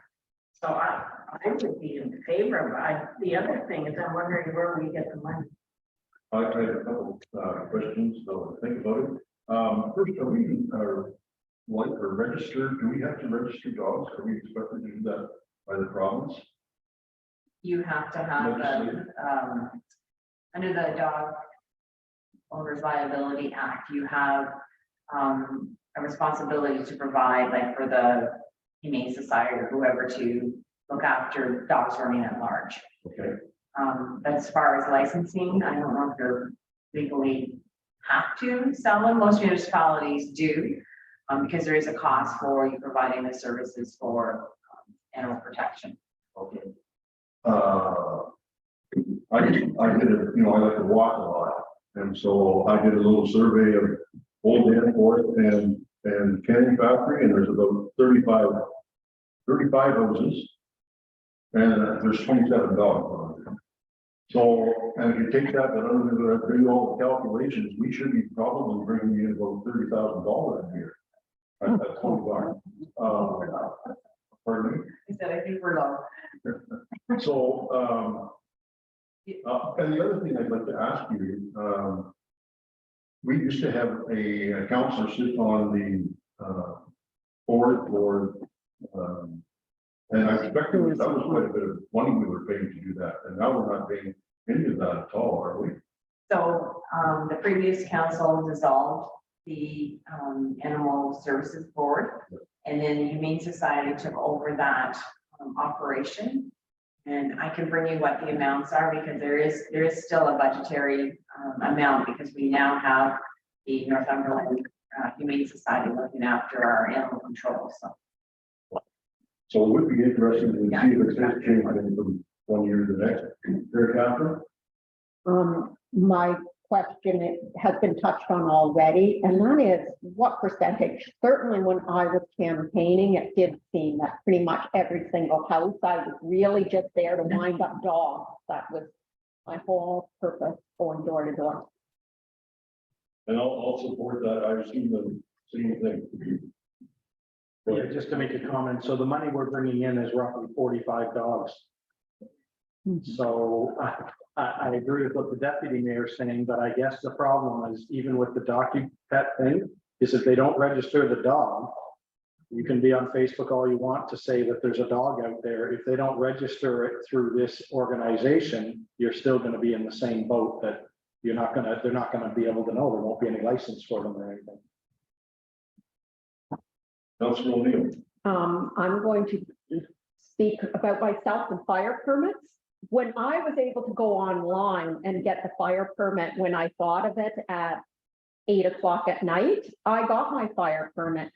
When I had to go during open hours and make a stop and I had kids in the car, I didn't get my fire permit. So I think convenience may increase it, but also in terms of what's going on in Facebook, if there starts to be a little bit of pushback, well, if you have that tag. The other thing I was going to mention was when Mr. Hunter was here, I did ask him if there's any way that when we have like a Canada Day celebration or something like that, where they could come out and promote the DocuPet in order for people, because a lot of times people may not be on Facebook, or they may not realize they need a dog license, but maybe that's an avenue where you could promote it and get people to, once they participate, then they would have all the information, and then the renewals would be so much easier, because you just, well, as I indicated, they do it so many days in advance, and then 30 days, 14 days, and then they call the individual the day before it's due. So, and yeah, and as Councillor O'Neill mentioned, things that are online, people have more of a tendency to use them than if they have to physically go into an office to purchase them. Are we tied in by a certain date to document that? They would like to know sooner than later. Yeah. And if it doesn't work out, you have to give them 90 days notice that you're going to cancel the agreement. So it's to take place in the spring of 2023 in order for everything to get up and running. Okay, so you would have no trouble following that, hearing the consequences of what we're saying now. And then 2023.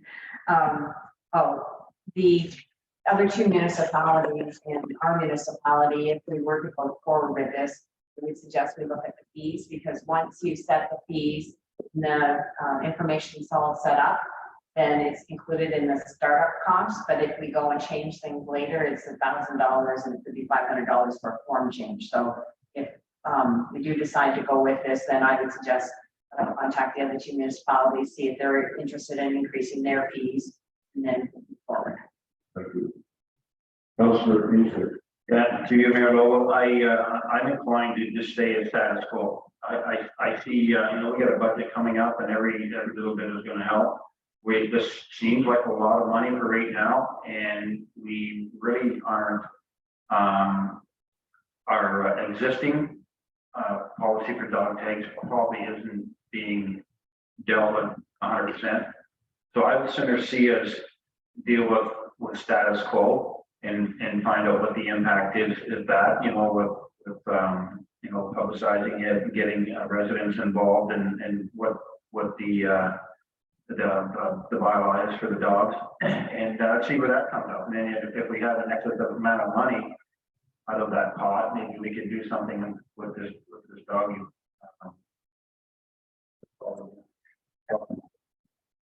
Yeah, we can do something with that. I think for now, it'd be nice just to maybe focus on what we got and try to enhance that. And maybe come back with this maybe in next budget. Go ahead. I see that we have our treasurer still on, so through you, Mayor Logal, do we know how much we are paying right now? I know you said you can come back with that, but would it be easy for you to find that for us? Nicole?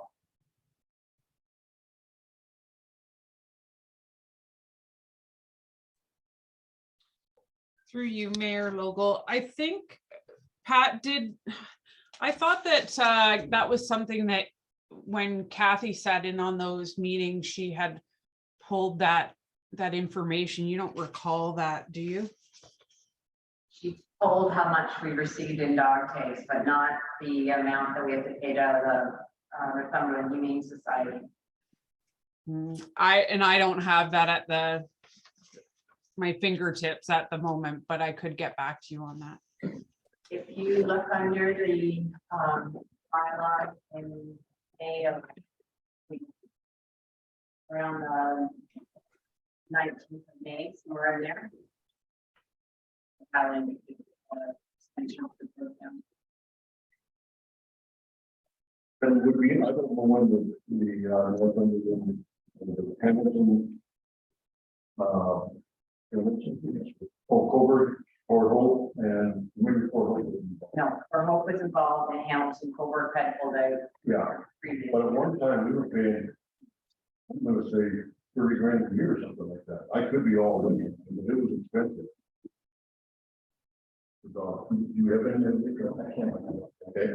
No, that was- But that was for, your worship, that was for the kennels and everything. We paid for the building and everything. And when Coburg, I believe you can correct me if I'm wrong, Pat, when Coburg pulled out of that deal, then everybody pulled out, right? That, and the Humane Society took over. So But all I'm saying is. it was big money back then, but we had to pay them for, I believe it was the staffing cost and the building and everything else. So we were paying for much more. And this now is just a licensing thing. I don't know, how does the Humane Society get their money? They built. They bill us for. And So so it would be interesting to compare the two. yeah, just to see what we're paying. It might be better what Councilor Ainsworth is asking, maybe we could defer this decision to the next meeting and then we could come back with those numbers to see, instead of us just making a hasty decision on what we have, but it's up there. I take a motion. Okay, so I would make a motion that we defer this until staff can come back to us with more information that Councilor O'Neill's asking for. Councilor O'Neill, will you second that? I will second that and add one other piece that I'd like to have come forward. Staff time on, we don't have any staff for this. So even selling tags, that does take staff time and, I would suspect there's better ways that staff could spend their time than selling dog tags to the 45 people who are sweet enough to come in and pay. Okay, I'll take a vote. All in favor of the motion? Motion is passed and referred. Thank you. Thank you, Pat. Good discussion. Next, we have a report from Pat Kemp, clerk, dated December 15th, regarding the livestock evaluator. Happy to report. So, under the Protection of Livestock and Poultry and Dogs Act, their municipality is required to have a livestock evaluator. So, the original or the person that was doing it had retired, and then we had another gentleman that he was interested, and then we passed a bylaw, but it came time to signing the agreement, and he chose not to. At that time, he was concerned with the mileage rates; it was significantly lower than what it is now. Well, then, in the meantime, we appointed Daryl as the livestock evaluator. And in the past, it'd only been 1 or 2 livestock kills. Last summer, I don't know exactly.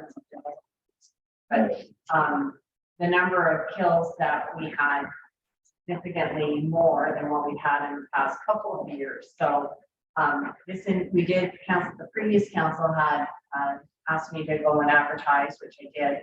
Didn't get any takers at the time. And then this Brandon Taylor contacted me a few weeks ago, said that he would be interested in it. He is a livestock evaluator for Trent Hills. He does have insurance that would cover him because one of the requirements we had was WSIB, and he's familiar and knows how to do it. So. Thank you, Pat. Any questions or comments from council? Go ahead, Councilor O'Neill. Through you, Mayor Local, is this $80 per call in line with what Mr. Taylor's receiving in Trent Hills? Yes. Okay, thank you. Further questions, discussions? I'll read the motion. Oh, Councilor Ainsworth. Through Mayor Lowe, just a couple of questions on the cost. And it's the replacing his oh God. I guess his stuff that he uses, there's a part in there for his. I had it right there. But so is the commerce when he leaves home? But would be, right? Yeah. Yeah. And it's that $80, like, is there other guys that do the same thing? Is that consistent with like with everyone else? Yeah, so through you, Yeah. Mayor. Yes, the $80 is consistent with other livestock evaluators. The only difference between the one that we had previously that did work for us is the mileage, because the mileage has increased. Councilor O'Neill. Will there be a mechanism then for increases in the future to Mr. Taylor, whether it's the mileage rate or his haul rate? Would that be a whole new bylaw, or how would that be? Lori, what's the mechanism for the increases over time to either mileage or the per call rate? So we would bring a report back to council. I guess my own would be. Sorry. So, No, why don't we have $200 in the budget in 2022, we need more than that. That's correct. Yes, we would need more in 2023. Okay, I'm going to read the motion. Be resolved that the council of the township of Ballincollig concurs with the clerk's report dated December 15th regarding appointing Brandon Taylor as the livestock evaluator for the township of Ballincollig effective December 15th, 2022. And further, that the necessary bylaw be passed to appoint Brandon Taylor as the livestock evaluator. Mover and seconder. Moved by Deputy Mayor Stover, seconded by Councilor O'Neill. Further discussion?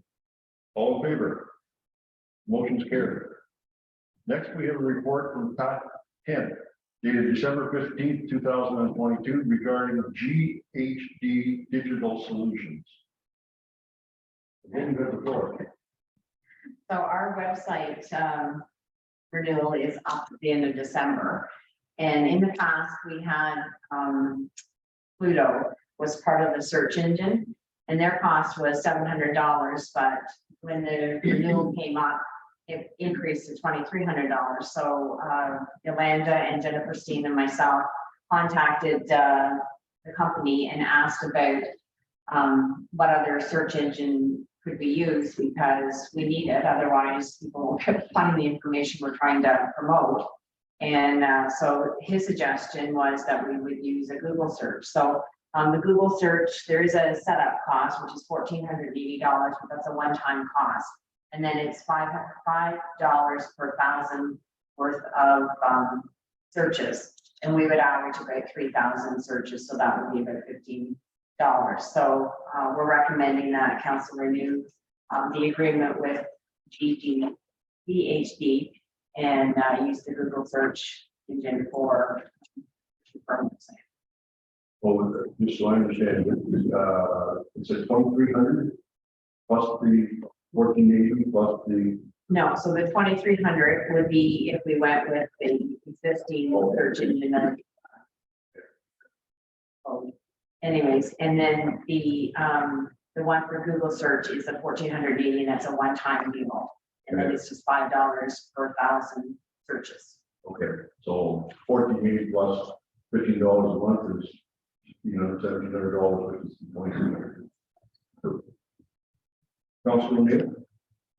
Two questions through you, Mayor Lowell. Privacy concerns when using Google. Do we have any concerns? Was that a question investigated? And also would paying for things be through this as well? So the fire permits, for example.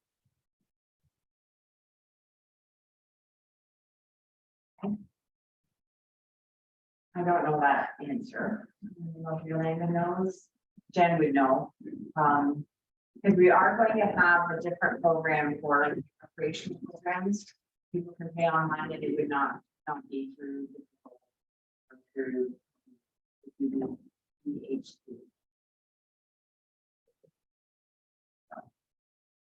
Through you, your mayor, they do it in their contract, they do have, they do mention privacy.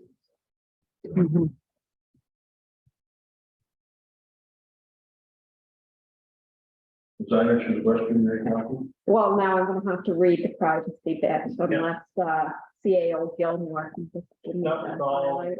it's in there, terms and conditions, all about data protection, data retention and everything. So we do have, And data use.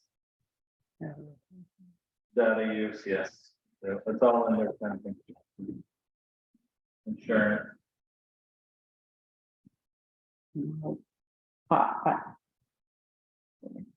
You know which clause? I would hate to, 3, 4, 5, and 3, 6. 4, 5, 6. It's a well-known reputable company as well. they're also known for collecting every piece of information about people. So, But they're all. Any further discussion? Dr. Ainsworth? Through you, Mayor Lowell, just a comment. I think this is a great, even though it's small, it's a great way that we should be looking at how we're spending our money and things to look at, to cut back at. So I think it's just something that we should be looking at through our whole budget before we can fall back on the big things. So this is great. I'm going to read the motion.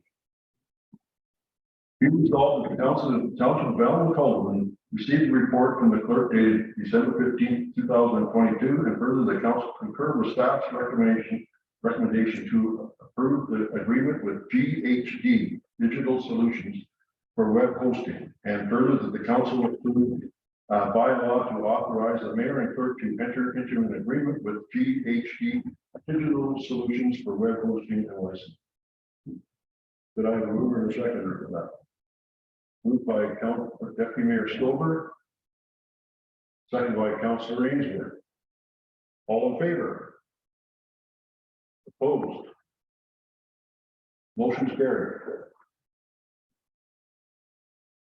Thank you, Pat. I guess that's all the report. Good for you. Now I'm going to promote you to clerk now. Okay, next we have a report from Troy Gilmore, CAO, dated December 15th, 2022, regarding the council meeting times. Mayor, yes, as we were discussing earlier, just the possibility of changing some council day locations and times.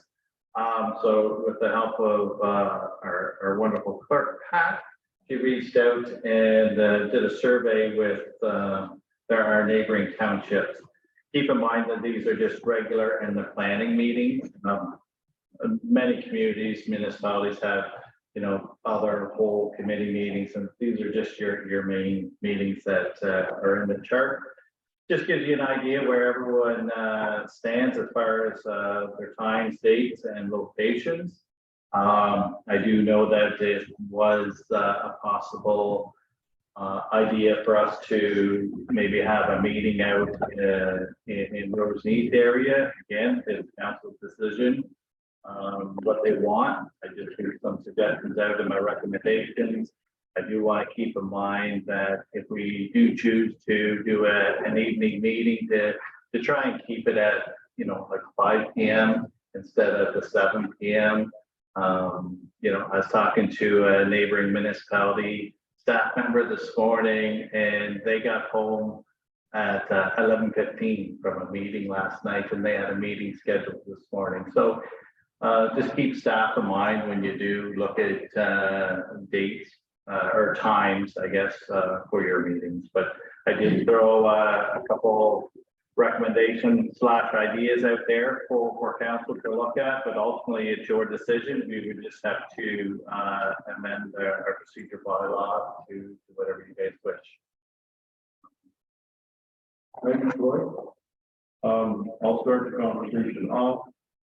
I believe for at least 1 year that we should follow the what the bylaw is right now and go to Roseneath for the months of May, September, November, and December. Well, at least, February, May, and September, November. So that's a total of 5 times to Roseneath.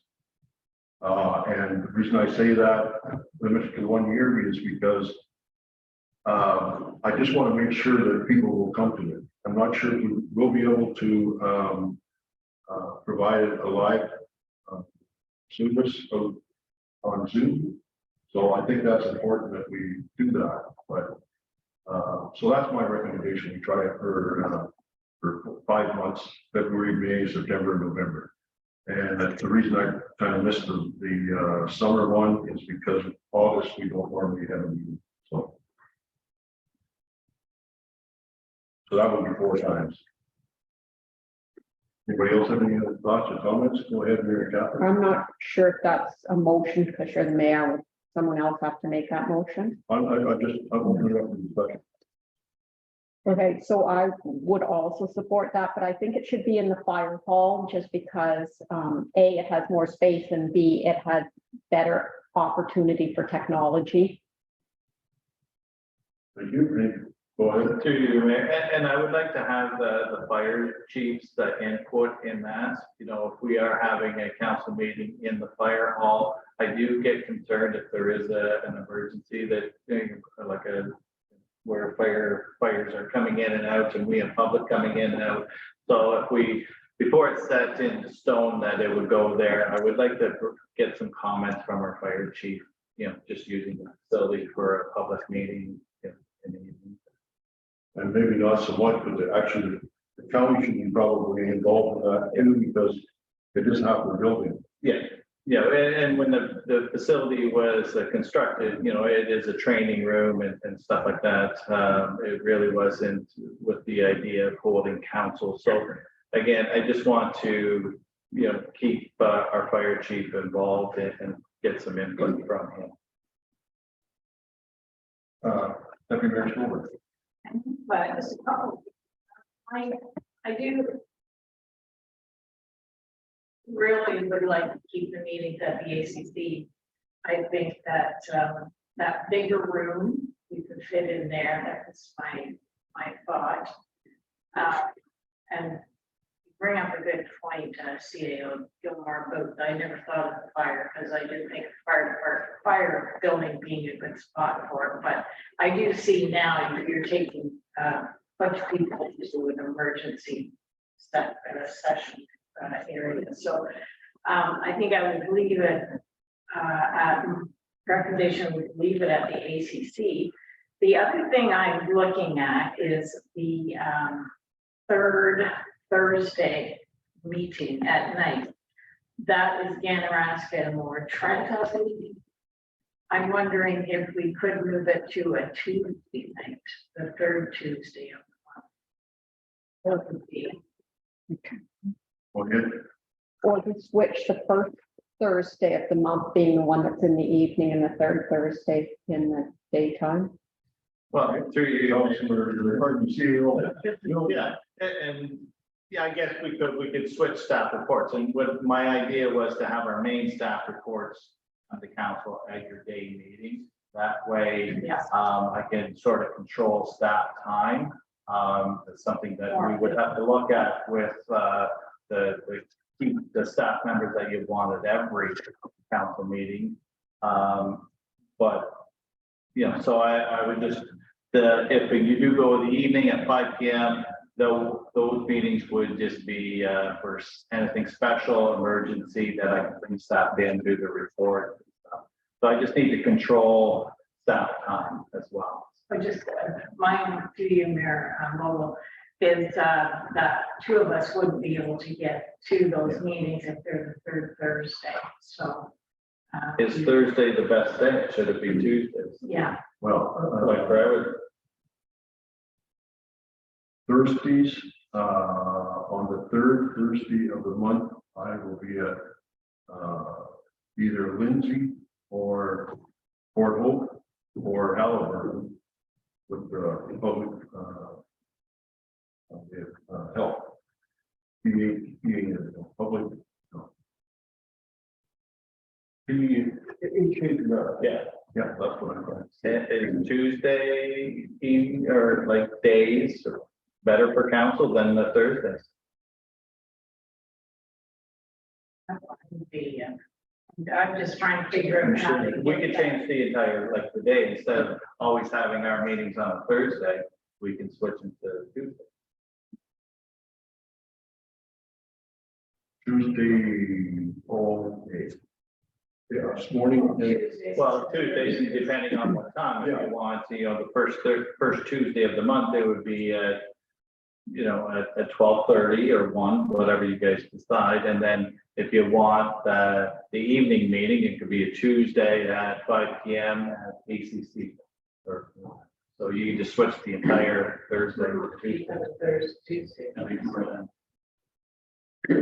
Yeah. I could have one meeting that could conflict that, but I don't know that for sure, so if you give me maybe an hour to look that up. But let's go, was that, well, who else wants to come in on that? Mary Catherine?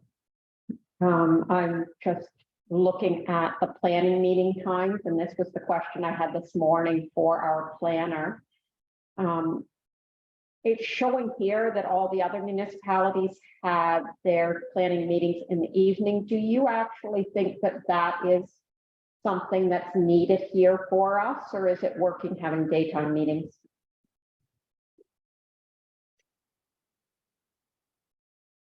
Go ahead, Jennifer, if you want to comment. Jennifer, that's fine. Through you, Mayor Logal. I haven't actually had any complaints about having our meetings during the daytime. Particularly now with our virtual meetings, it's much easier for people to attend no matter where they are. Sometimes we have applicants that are actually living elsewhere, and it's easier for them to attend virtually. So that does provide an option for them. And when you live someplace else and there's a meeting in the township, there's not the transportation time involved in coming to the meeting. But I haven't had any complaints from anybody regarding the meeting time, but I'm flexible and can do whatever we need to do. But I haven't received any complaints to date. I never thought of that, and that probably makes a lot of difference when you can be online, because we used to get some people. Certainly did. The only concern I would have is to start at where we currently do at 9:15. I think that's very stressful for staff to come in at 10 to 9 in the morning and all of a sudden look at their emails and see, holy moly, I got to get to a meeting too. So whether 12:30 is the right time or not, I guess I think it probably is, but go ahead, Councilor Booth. Through you, your worship. Last year, I did have a few people come to me, not really complaining, but concerned that the planning meetings were in the daytime. And for example, you'll have some of the people that came here today, Mr. Kelly, and that if they're farmers or if they've got stuff to do and that, whatever, it's a pain for them to come in here in the daytime to waste an hour or two. And if I'm looking at the planning meetings for all of these people, every one of them there is in the afternoon. So I'm guessing that's for a good reason. So I would be okay with the planning meeting, I think, trying it. And, you know, I mean, we had issues last year. I guess the other thing I'm looking at is, and I understand what you're saying, Troy, about 5 o'clock and being okay with staff, but to me, looking at the regular council times, 5 o'clock, I think, is going to be too early. And I'm only saying that because if I'm looking at somebody that wants to come to a council meeting, and I remember the days when we were all young and had kids and that, by the time you get off work, get home, and if one of the parents wants to come to a meeting, they got to stay with the kids. To rush over to a meeting at 5 o'clock to me is a little early. I prefer something around 6, but I'm easygoing on that, and I agree with what the mayor said to let's go back to the Roseneath and try it, and then after a year, if we find that nobody's attending at Roseneath or whatever, then we would have a good argument to say, you know what, we're going to come back to council chambers like everybody else does. That's just my comment. Thank you. Anybody else have further comments? I would agree with Councillor Booth after you about the timings of the night meetings. If we stuck to the day meeting with all the staff reports and everything, that would be a heavy meeting. The other meetings would tend to be a little bit lighter. So if they were at 6 o'clock, we should really try our best to get out of there in 2.5 hours. And that's what, as you can see, the length of the meetings, everyone really tries to keep them under 3 hours. Mhm. I would stick with the 6 o'clock for the night meeting. Well, yeah, you, Mayor Lobo, I agree also with Greg. I think that would be a good compromise. Okay. Well, we're going with 9 o'clock or 12:30 meeting, the first meeting of the month. On what day? Well, Tuesday. I gotta think of this all through. And the other 2 meetings are at 6 o'clock. And the problem with the you guys for the conservation authorities on Thursday, so we should try and get to move everything till Tuesdays. I think that's what I'm hearing. Mary Catherine, you have a comment? Regarding the planning meeting, I think it's desirable to keep it on the same day as a regular meeting with, you know, if we're doing it maybe in the afternoon, have a little break for us to eat something, then the 6 o'clock meeting, or on the same day in the morning before the 12:30 meeting. So let's say 10 as opposed to 9:15, but on the same day if we're not going to go in the, but I don't want to end up with 3. Normally, we do have 3 meetings a month. Yeah, but 2 of them are generally on the same day, such as what happened here today. No. Oh, it doesn't? No. Well, it worked out well for me today. I was good. That only happens in December.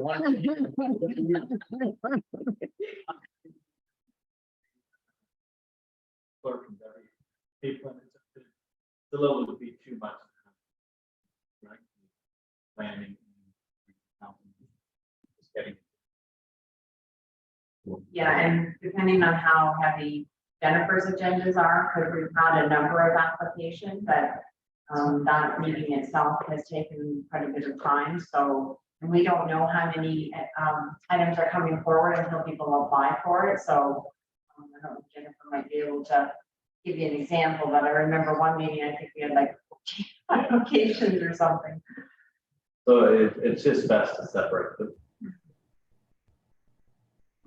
Just a comment. So this would have to, I guess, take effect like February at the earliest, because looking at our schedule for January already, and with the Roma conference and everything, which is going to conflict with Tuesdays, I can see already that some of us are going to be in Roma, then this wouldn't probably take effect until switching till Tuesdays until February or even So- later.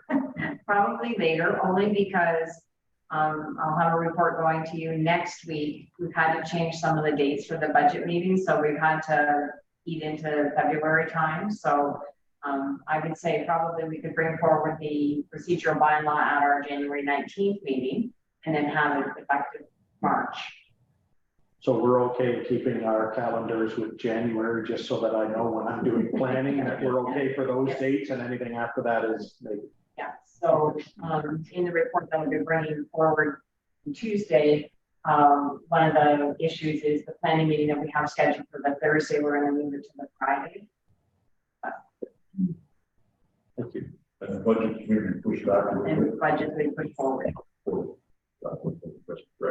Okay, so I think we've got it established that the first meeting of the month will be on Tuesday, the first Tuesday of the month At 12:30. at 12:30. On the second regular council meeting will be on the third Tuesday, starting at 6 p.m. And the the planning meeting will be the fourth Thursday of the month on Tuesday, starting at 6 p.m. Can I have a motion to? Hold on a second, you You said want the the plan? fourth Thursday of the month on a Tuesday, you said. There's a Fourth, did I? Okay. Yeah. Fourth Tuesday of the month Okay, is the planning meeting. And you want that at 6 PM or do you want that at 10 AM? I was just going by through you, Mayor, what Councillor Booth was saying, where, and I did hear some of that too, where people would like those meetings at night, the planning meetings at night. I guess the only concern I have is people driving. What are they gonna do for the hour and a half that they have between 4:30 or 4 o'clock and 4:30 and 6? If they just start later in that morning, okay, well, I'll figure it out. Okay. Okay, is everybody okay, Mayor Kaplan? Just to mess up and you think you've got an answer, what about 4 o'clock for the planning meeting? Or do we want to stick with the 6? But I do see Colbert does theirs at 4, which wouldn't necessitate for people wanting to attend to take a full day off of work. They could leave early.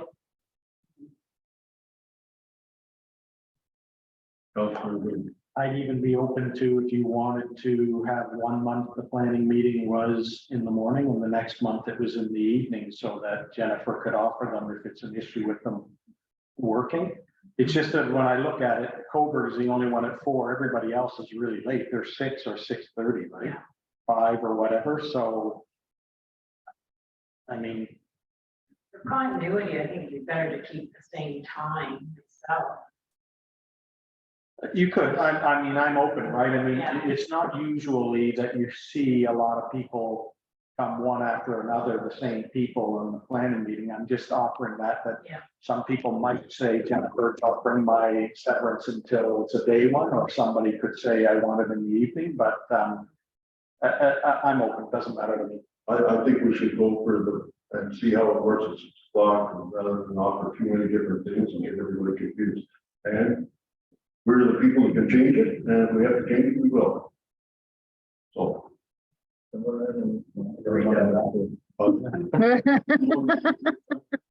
Okay, so first meeting of the month will be held on a Tuesday at 12:30 p.m. And that'll start on March the 7th. The second meeting of the month will be on a Tuesday at 6 p.m. third Tuesday of the month. And that'll be March 21st. And then the planning meeting will be held on a Tuesday at 6 p.m. and that'll be held on March 28th. Read the calendar after that. Thank you, Pat. I have a motion to. Does Jennifer Kearns have a comment? Through you, Mayor Logo. I just wanted to say that in terms of planning meetings, it probably is best for continuity. I just wanted to make that comment because people do get used to the meetings being held at a particular time. So if evening is best, that's fine. I don't have a problem with it. But it would be, I think it would be easier to have them all at 6 o'clock rather than alternate them 1 month at 4 and 1 month at 6. I don't have a problem with working my schedule around whichever time works best for council. I just think in terms of continuity, it would be best to have them at a consistent time. that would avoid any confusion with the public. If we keep things as simple and consistent as possible, then we don't run into the issue of, well, I thought this month's meeting was at 4 and I thought it was at 6 next month. So that's just my comment on that matter. Thank you, Jennifer. Appreciate your comments. CEO Troy. One more thing to your location, and Rosemead is the ACC. Yes. Okay, good, because we do have fire training every Tuesday at the firehouse. So I just want to make sure that we're on the same page. Thank you. Good. Yes. And just for clarification, then the evening meetings, or I guess it would depend on the month, because we'll have to create the calendar that those meetings that will be held at the ACC. Yes. Thank you. Yep. Now, can I move in a second? All of that. Moved by Councilor Ainsworth and seconded by Deputy Mayor Stover. Further discussion? All in favor? Motion is carried. Thank you, Troy. Going into communications. And we have communications from the Lower Trent Conservation dated November 22nd regarding municipal representative source protection committee.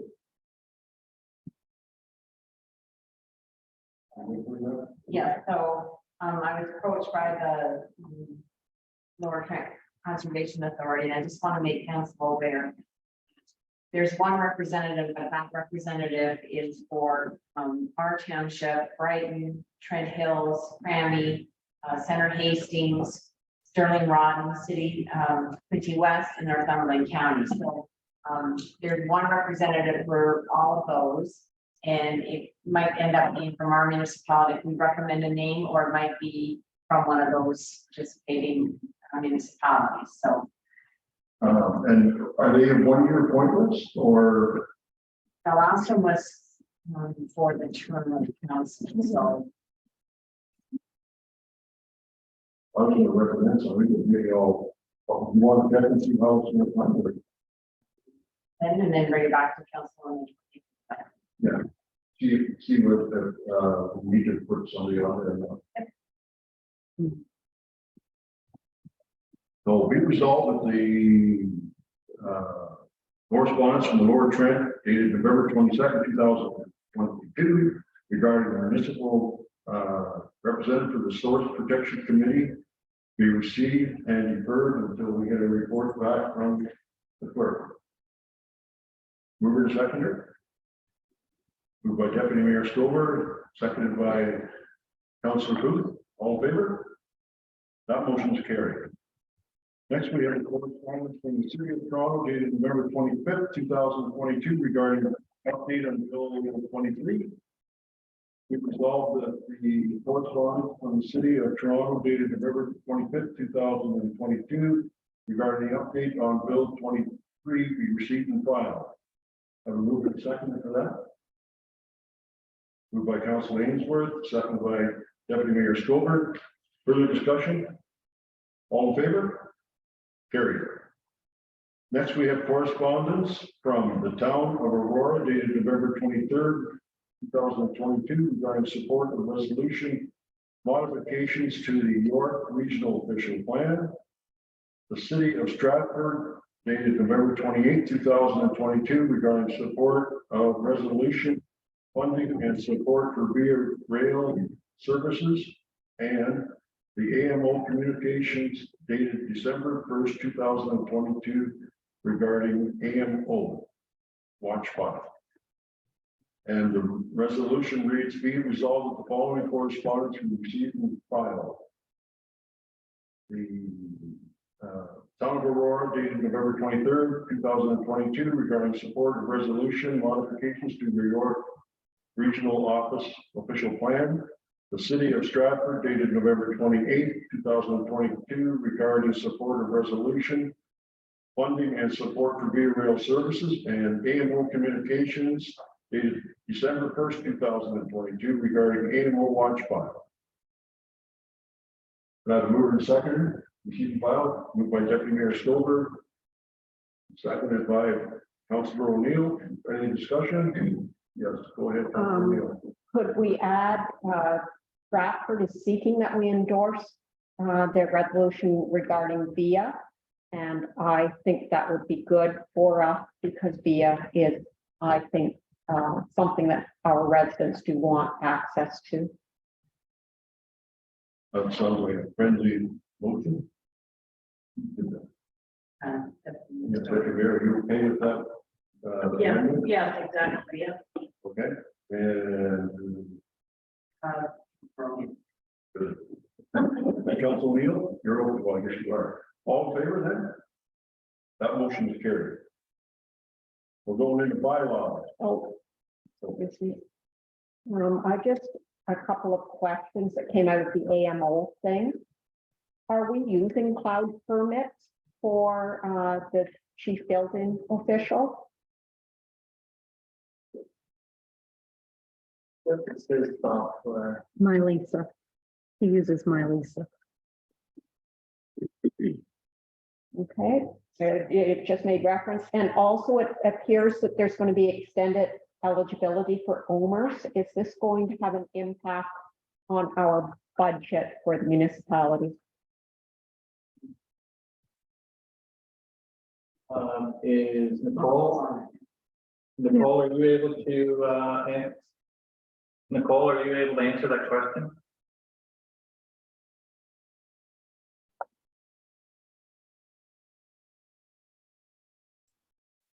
Sorry, can you repeat the question? I was just going to see if I could find Daryl on the cloud permits.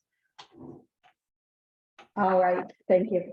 It was regarding the OMERS. There's expanded eligibility for part-time workers. Is that something that's going to have an impact on our 2023 budget?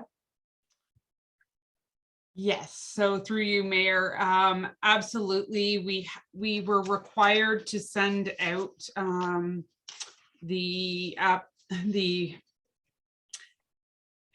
applications basically for any of the part-time staff that we already have by the end of October. So we have already done that. They do have till the end of the year to get those back to us.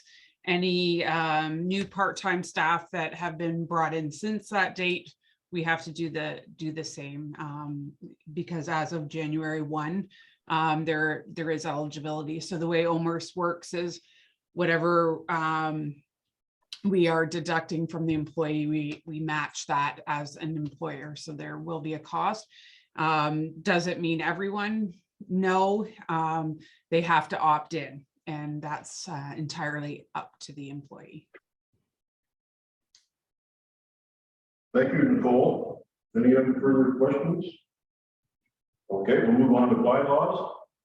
First one, bylaw number 135, 2022, being a bylaw to appoint a township crier for the township of Elmwood, Alderman for the fiscal year 2023 to 2026. I'll read the motion. Be it resolved that the bylaw number 135, 2022, being a bylaw to appoint a township crier for the township of Alma Culverman for the first fiscal years 2023, 2026 be read and deemed to be passed this 15th day of December 2022. I have a mover and a seconder, moved by Councillor Booth, seconded by Councillor O'Neill. Discussion. Councillor Booth. Yes, through your worship, I'm just wondering if council would reconsider the amount that we are offering the town crier. As far as I can remember, and I think speaking to him before, he's done it for about 10 years. And the $200, I believe, has probably been for a few years now that they've been paying him. And I know, speaking with him, it's not about the money. He doesn't do it because of the money. I mean, the $200 probably doesn't even pay to dry clean his suit that he wears and all that stuff. And I'm just wondering if town council would be open to the idea that we, with the cost of living and everything, that we would move that up to $300. I'm not sure whether that has to be a motion, Pat, to do that, or Yes, we do have a motion to do that. You could get amendment motion to approve it by increasing and then So could I amend that since I moved the motion? So I would amend it that it would be $300. I'm not sure who seconded it. Councilman O'Neill, second. And I concur. Any further discussion? $300? All in favor? That's carried. Could I ask one more question through you, your worship, to Nicole? Nicole, this is an honorarium. Where would this show up in the budget? If we have this show up on that first page of the budget that talks about donations and honorariums and things like that, so that we can track this?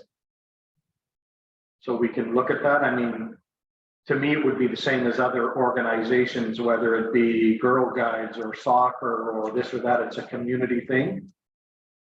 Could we have it show up on that? Is it possible or no? Is it? Through you, Mayor, I'm assuming you're talking about this honorarium for the town crier. I'm not sure where it's been put in the past. I would have to look at that. I wouldn't necessarily call it a donation. In some respects, it is more of an honorarium in that you're paying for a service that he's providing. But I mean, like you've already mentioned, I mean, we're far from actually compensating him for his costs. So really, it's just a way of thanking for a service. It would still, I would think that it would be under council expenses as opposed to anywhere else. Whether in past it was put under that. I don't see that it was put under that before. Could it be? It could be.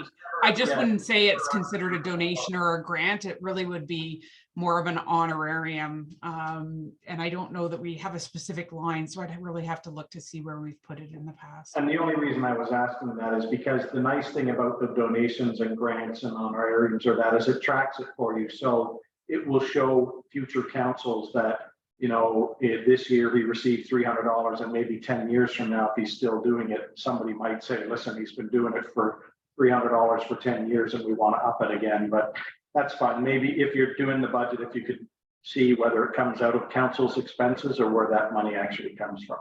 Thank you. Okay, so it's been changed to, all in favor of the $300?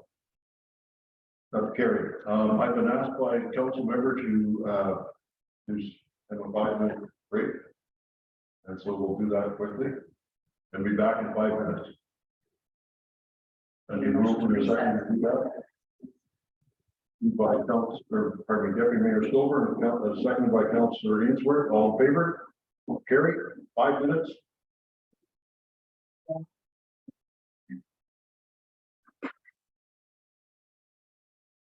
Okay, can I get a mover in a second to go back into regular council? Moved by Councilor O'Neill and seconded by Councilor Booth. All in favor? The motion is carried.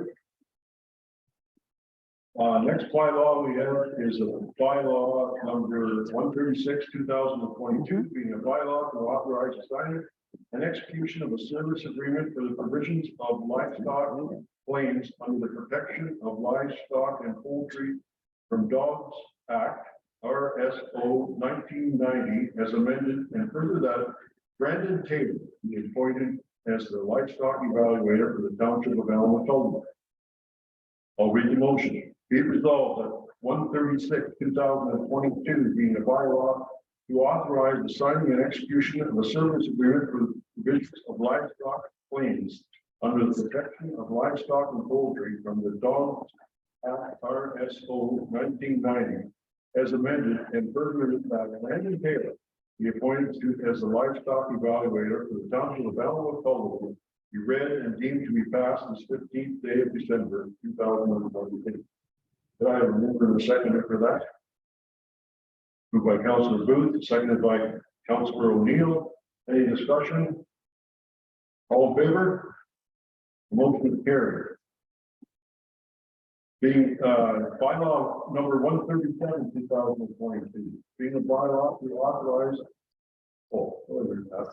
Sorry, I'm just thinking that the public wasn't clear on what happened there. And just a note that Deputy Mayor Stover has left the meeting. Bylaw number 137, 2022, being a bylaw to authorize the signing and execution of a digital solution agreement for web hosting. On the website. Oh, website, okay. For the web hosting license and foreign building service between the Corporation of the Township of Alma-Calderman and GHD. And the resolution is be it resolved that bylaw number 137, 2022, being a bylaw to authorize the signing and execution of a digital solutions agreement for web hosting, license and foreign building services between the Corporation of the Township of Alma-Calderman and GDS Digital, be read and deemed to be passed this 15th day of December 2022. Mover and seconder. Moved by Councillor Booth, second by Councillor Ainsworth. Further discussion? Councillor O'Neill. What's the length of the contract we're signing? It's an annual contract. Thank you. All in favor? Motion is carried. Bylaw number 138, 2022, being a bylaw to appoint members to all the boards and committees for the Township of Alma-Calderman for the term of 2022 to 2026.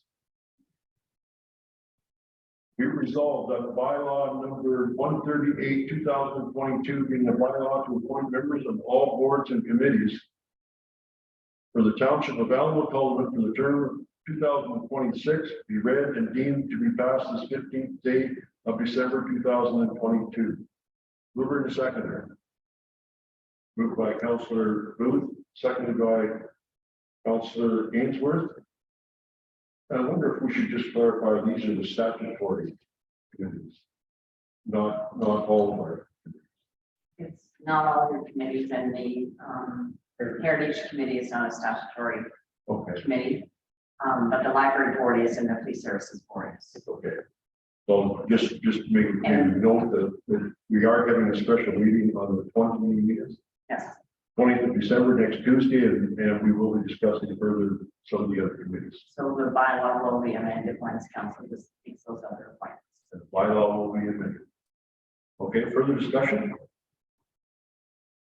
All in favor? Motion's carried.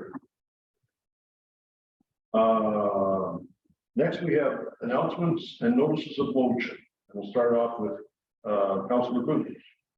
Through you, your worship, just a reminder that the Alma-Calderman Firefighters Association is having a New Year's Eve dance for on December 31st from 7 p.m. to 1 a.m. at Vanilla Hall. The tickets are $20 in advance, and if you buy them at the door, it's $25. And if you're interested in the tickets, you can visit the Roseneath Fire Hall, or you can call them there and they can arrange to get you tickets. And that's it for me. Thank you. Thank you, Councillor Booth. Councillor O'Neill. Thank you. 2 items. First, the meet and greet was well attended, and I think it was a good event. And yeah, thank you to all the people who came out. And also, I attended Heritage, the Heritage Alma-Calderman had a Christmas gathering. And part of that gathering was a recognition of longtime volunteer Joan Kelly. And she's certainly given so much to our community by being part of that committee. So I think that it would be nice if we somehow recognize that as well. But that might be part of a larger recognition of volunteers. I'm not sure, but for right now, just a recognition that Joan has stepped down and hasn't put her name forward again, but she's given so much to that group. I think that's great, and I'm wondering if we shouldn't send her a special letter along with recognition for volunteers or whatever. But Yeah, we can talk the letter and send it on. okay. Thank you. Anything else, Mary Catherine? No, that's everything for today. Okay, thank you. I just want to, I guess I'm next, so I just want to mention that the Finley, and Joan Chalovich, Okay. Joan Chalovich, stone, millstone, great report. Dedication, thank you for it. Dedication was very well attended, and you know, I was proud to be part of that. And we did have former Mayor Finley there, as well as former Mayor of Coburg, Joan Chalovich, who her and her husband donated that, her late husband. And I guess both of them were wardens at one time too, so very nice to have them there. Just a mention, and I know that staff put it out on a notice, but it's good for the public too. The Coburg YMCA is hosting a breakfast, family breakfast, this coming Saturday from 9 to 12. And it's a free breakfast. They already asked us to consider bringing a food donation for the local food bank. Just to let you know that I did get appointed to some boards. I thought you might be interested in case that comes up. So I am sitting on the police, pardon me, Public Works and the Community and Social Services Board for the county, as well as I was appointed to HKPR, which is the Halliburton Fourth of Pine Ridge District Health Unit, and the Northumberland County Housing Corporation, all through the county. And finally, just so just to get you thinking, the county council, former county council, give the okay for the tax increase for the county portion at 5% for 2023. The staff is currently trying to shoot for 4.8% increase.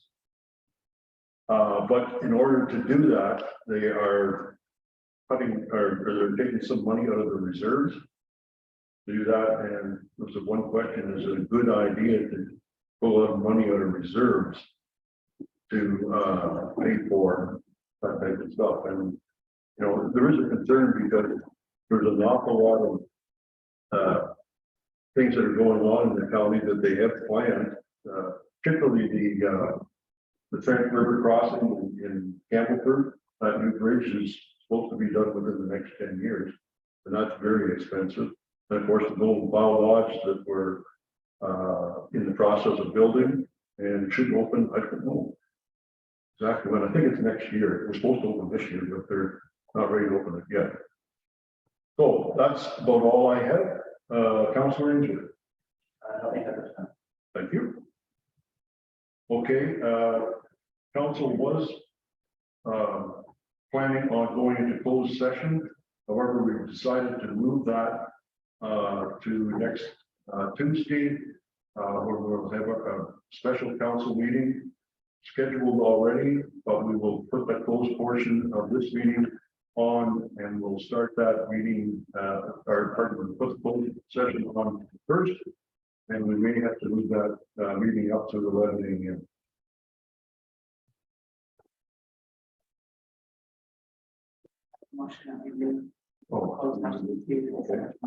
So I need a motion from council approving the opening of that closed session from today's agenda until Tuesday. Moved by Councilor O'Neill, seconded by Councilor Ainsworth. Any discussion? All in favor? Motion is carried. And approval of the confirming bylaw number 139, 2022, being a bylaw to confirm the proceedings of the regular council session and held on Thursday, December 15th, 2022. I'll read the motion. Be it resolved that the bylaw number 139, 2022, the bylaw to confirm the proceedings of the regular session of council held on Thursday, December 15th, 2022, be read and deemed passed this 15th day of December 2022. Mover and seconder. moved by Councilor Booth. Second by Councilor O'Neill. Further discussion? All in favor? Motion's carried. And we need a motion to close up shop. Be resolved, the regular session of the council of Thursday, December 15th, 2022. Be adjourned at 1:35. Mover to seconder. Moved by Councilor Ainsworth. Seconded by Councilor O'Neill. Any questions? All in favor? Motion carried. Thank you, everyone.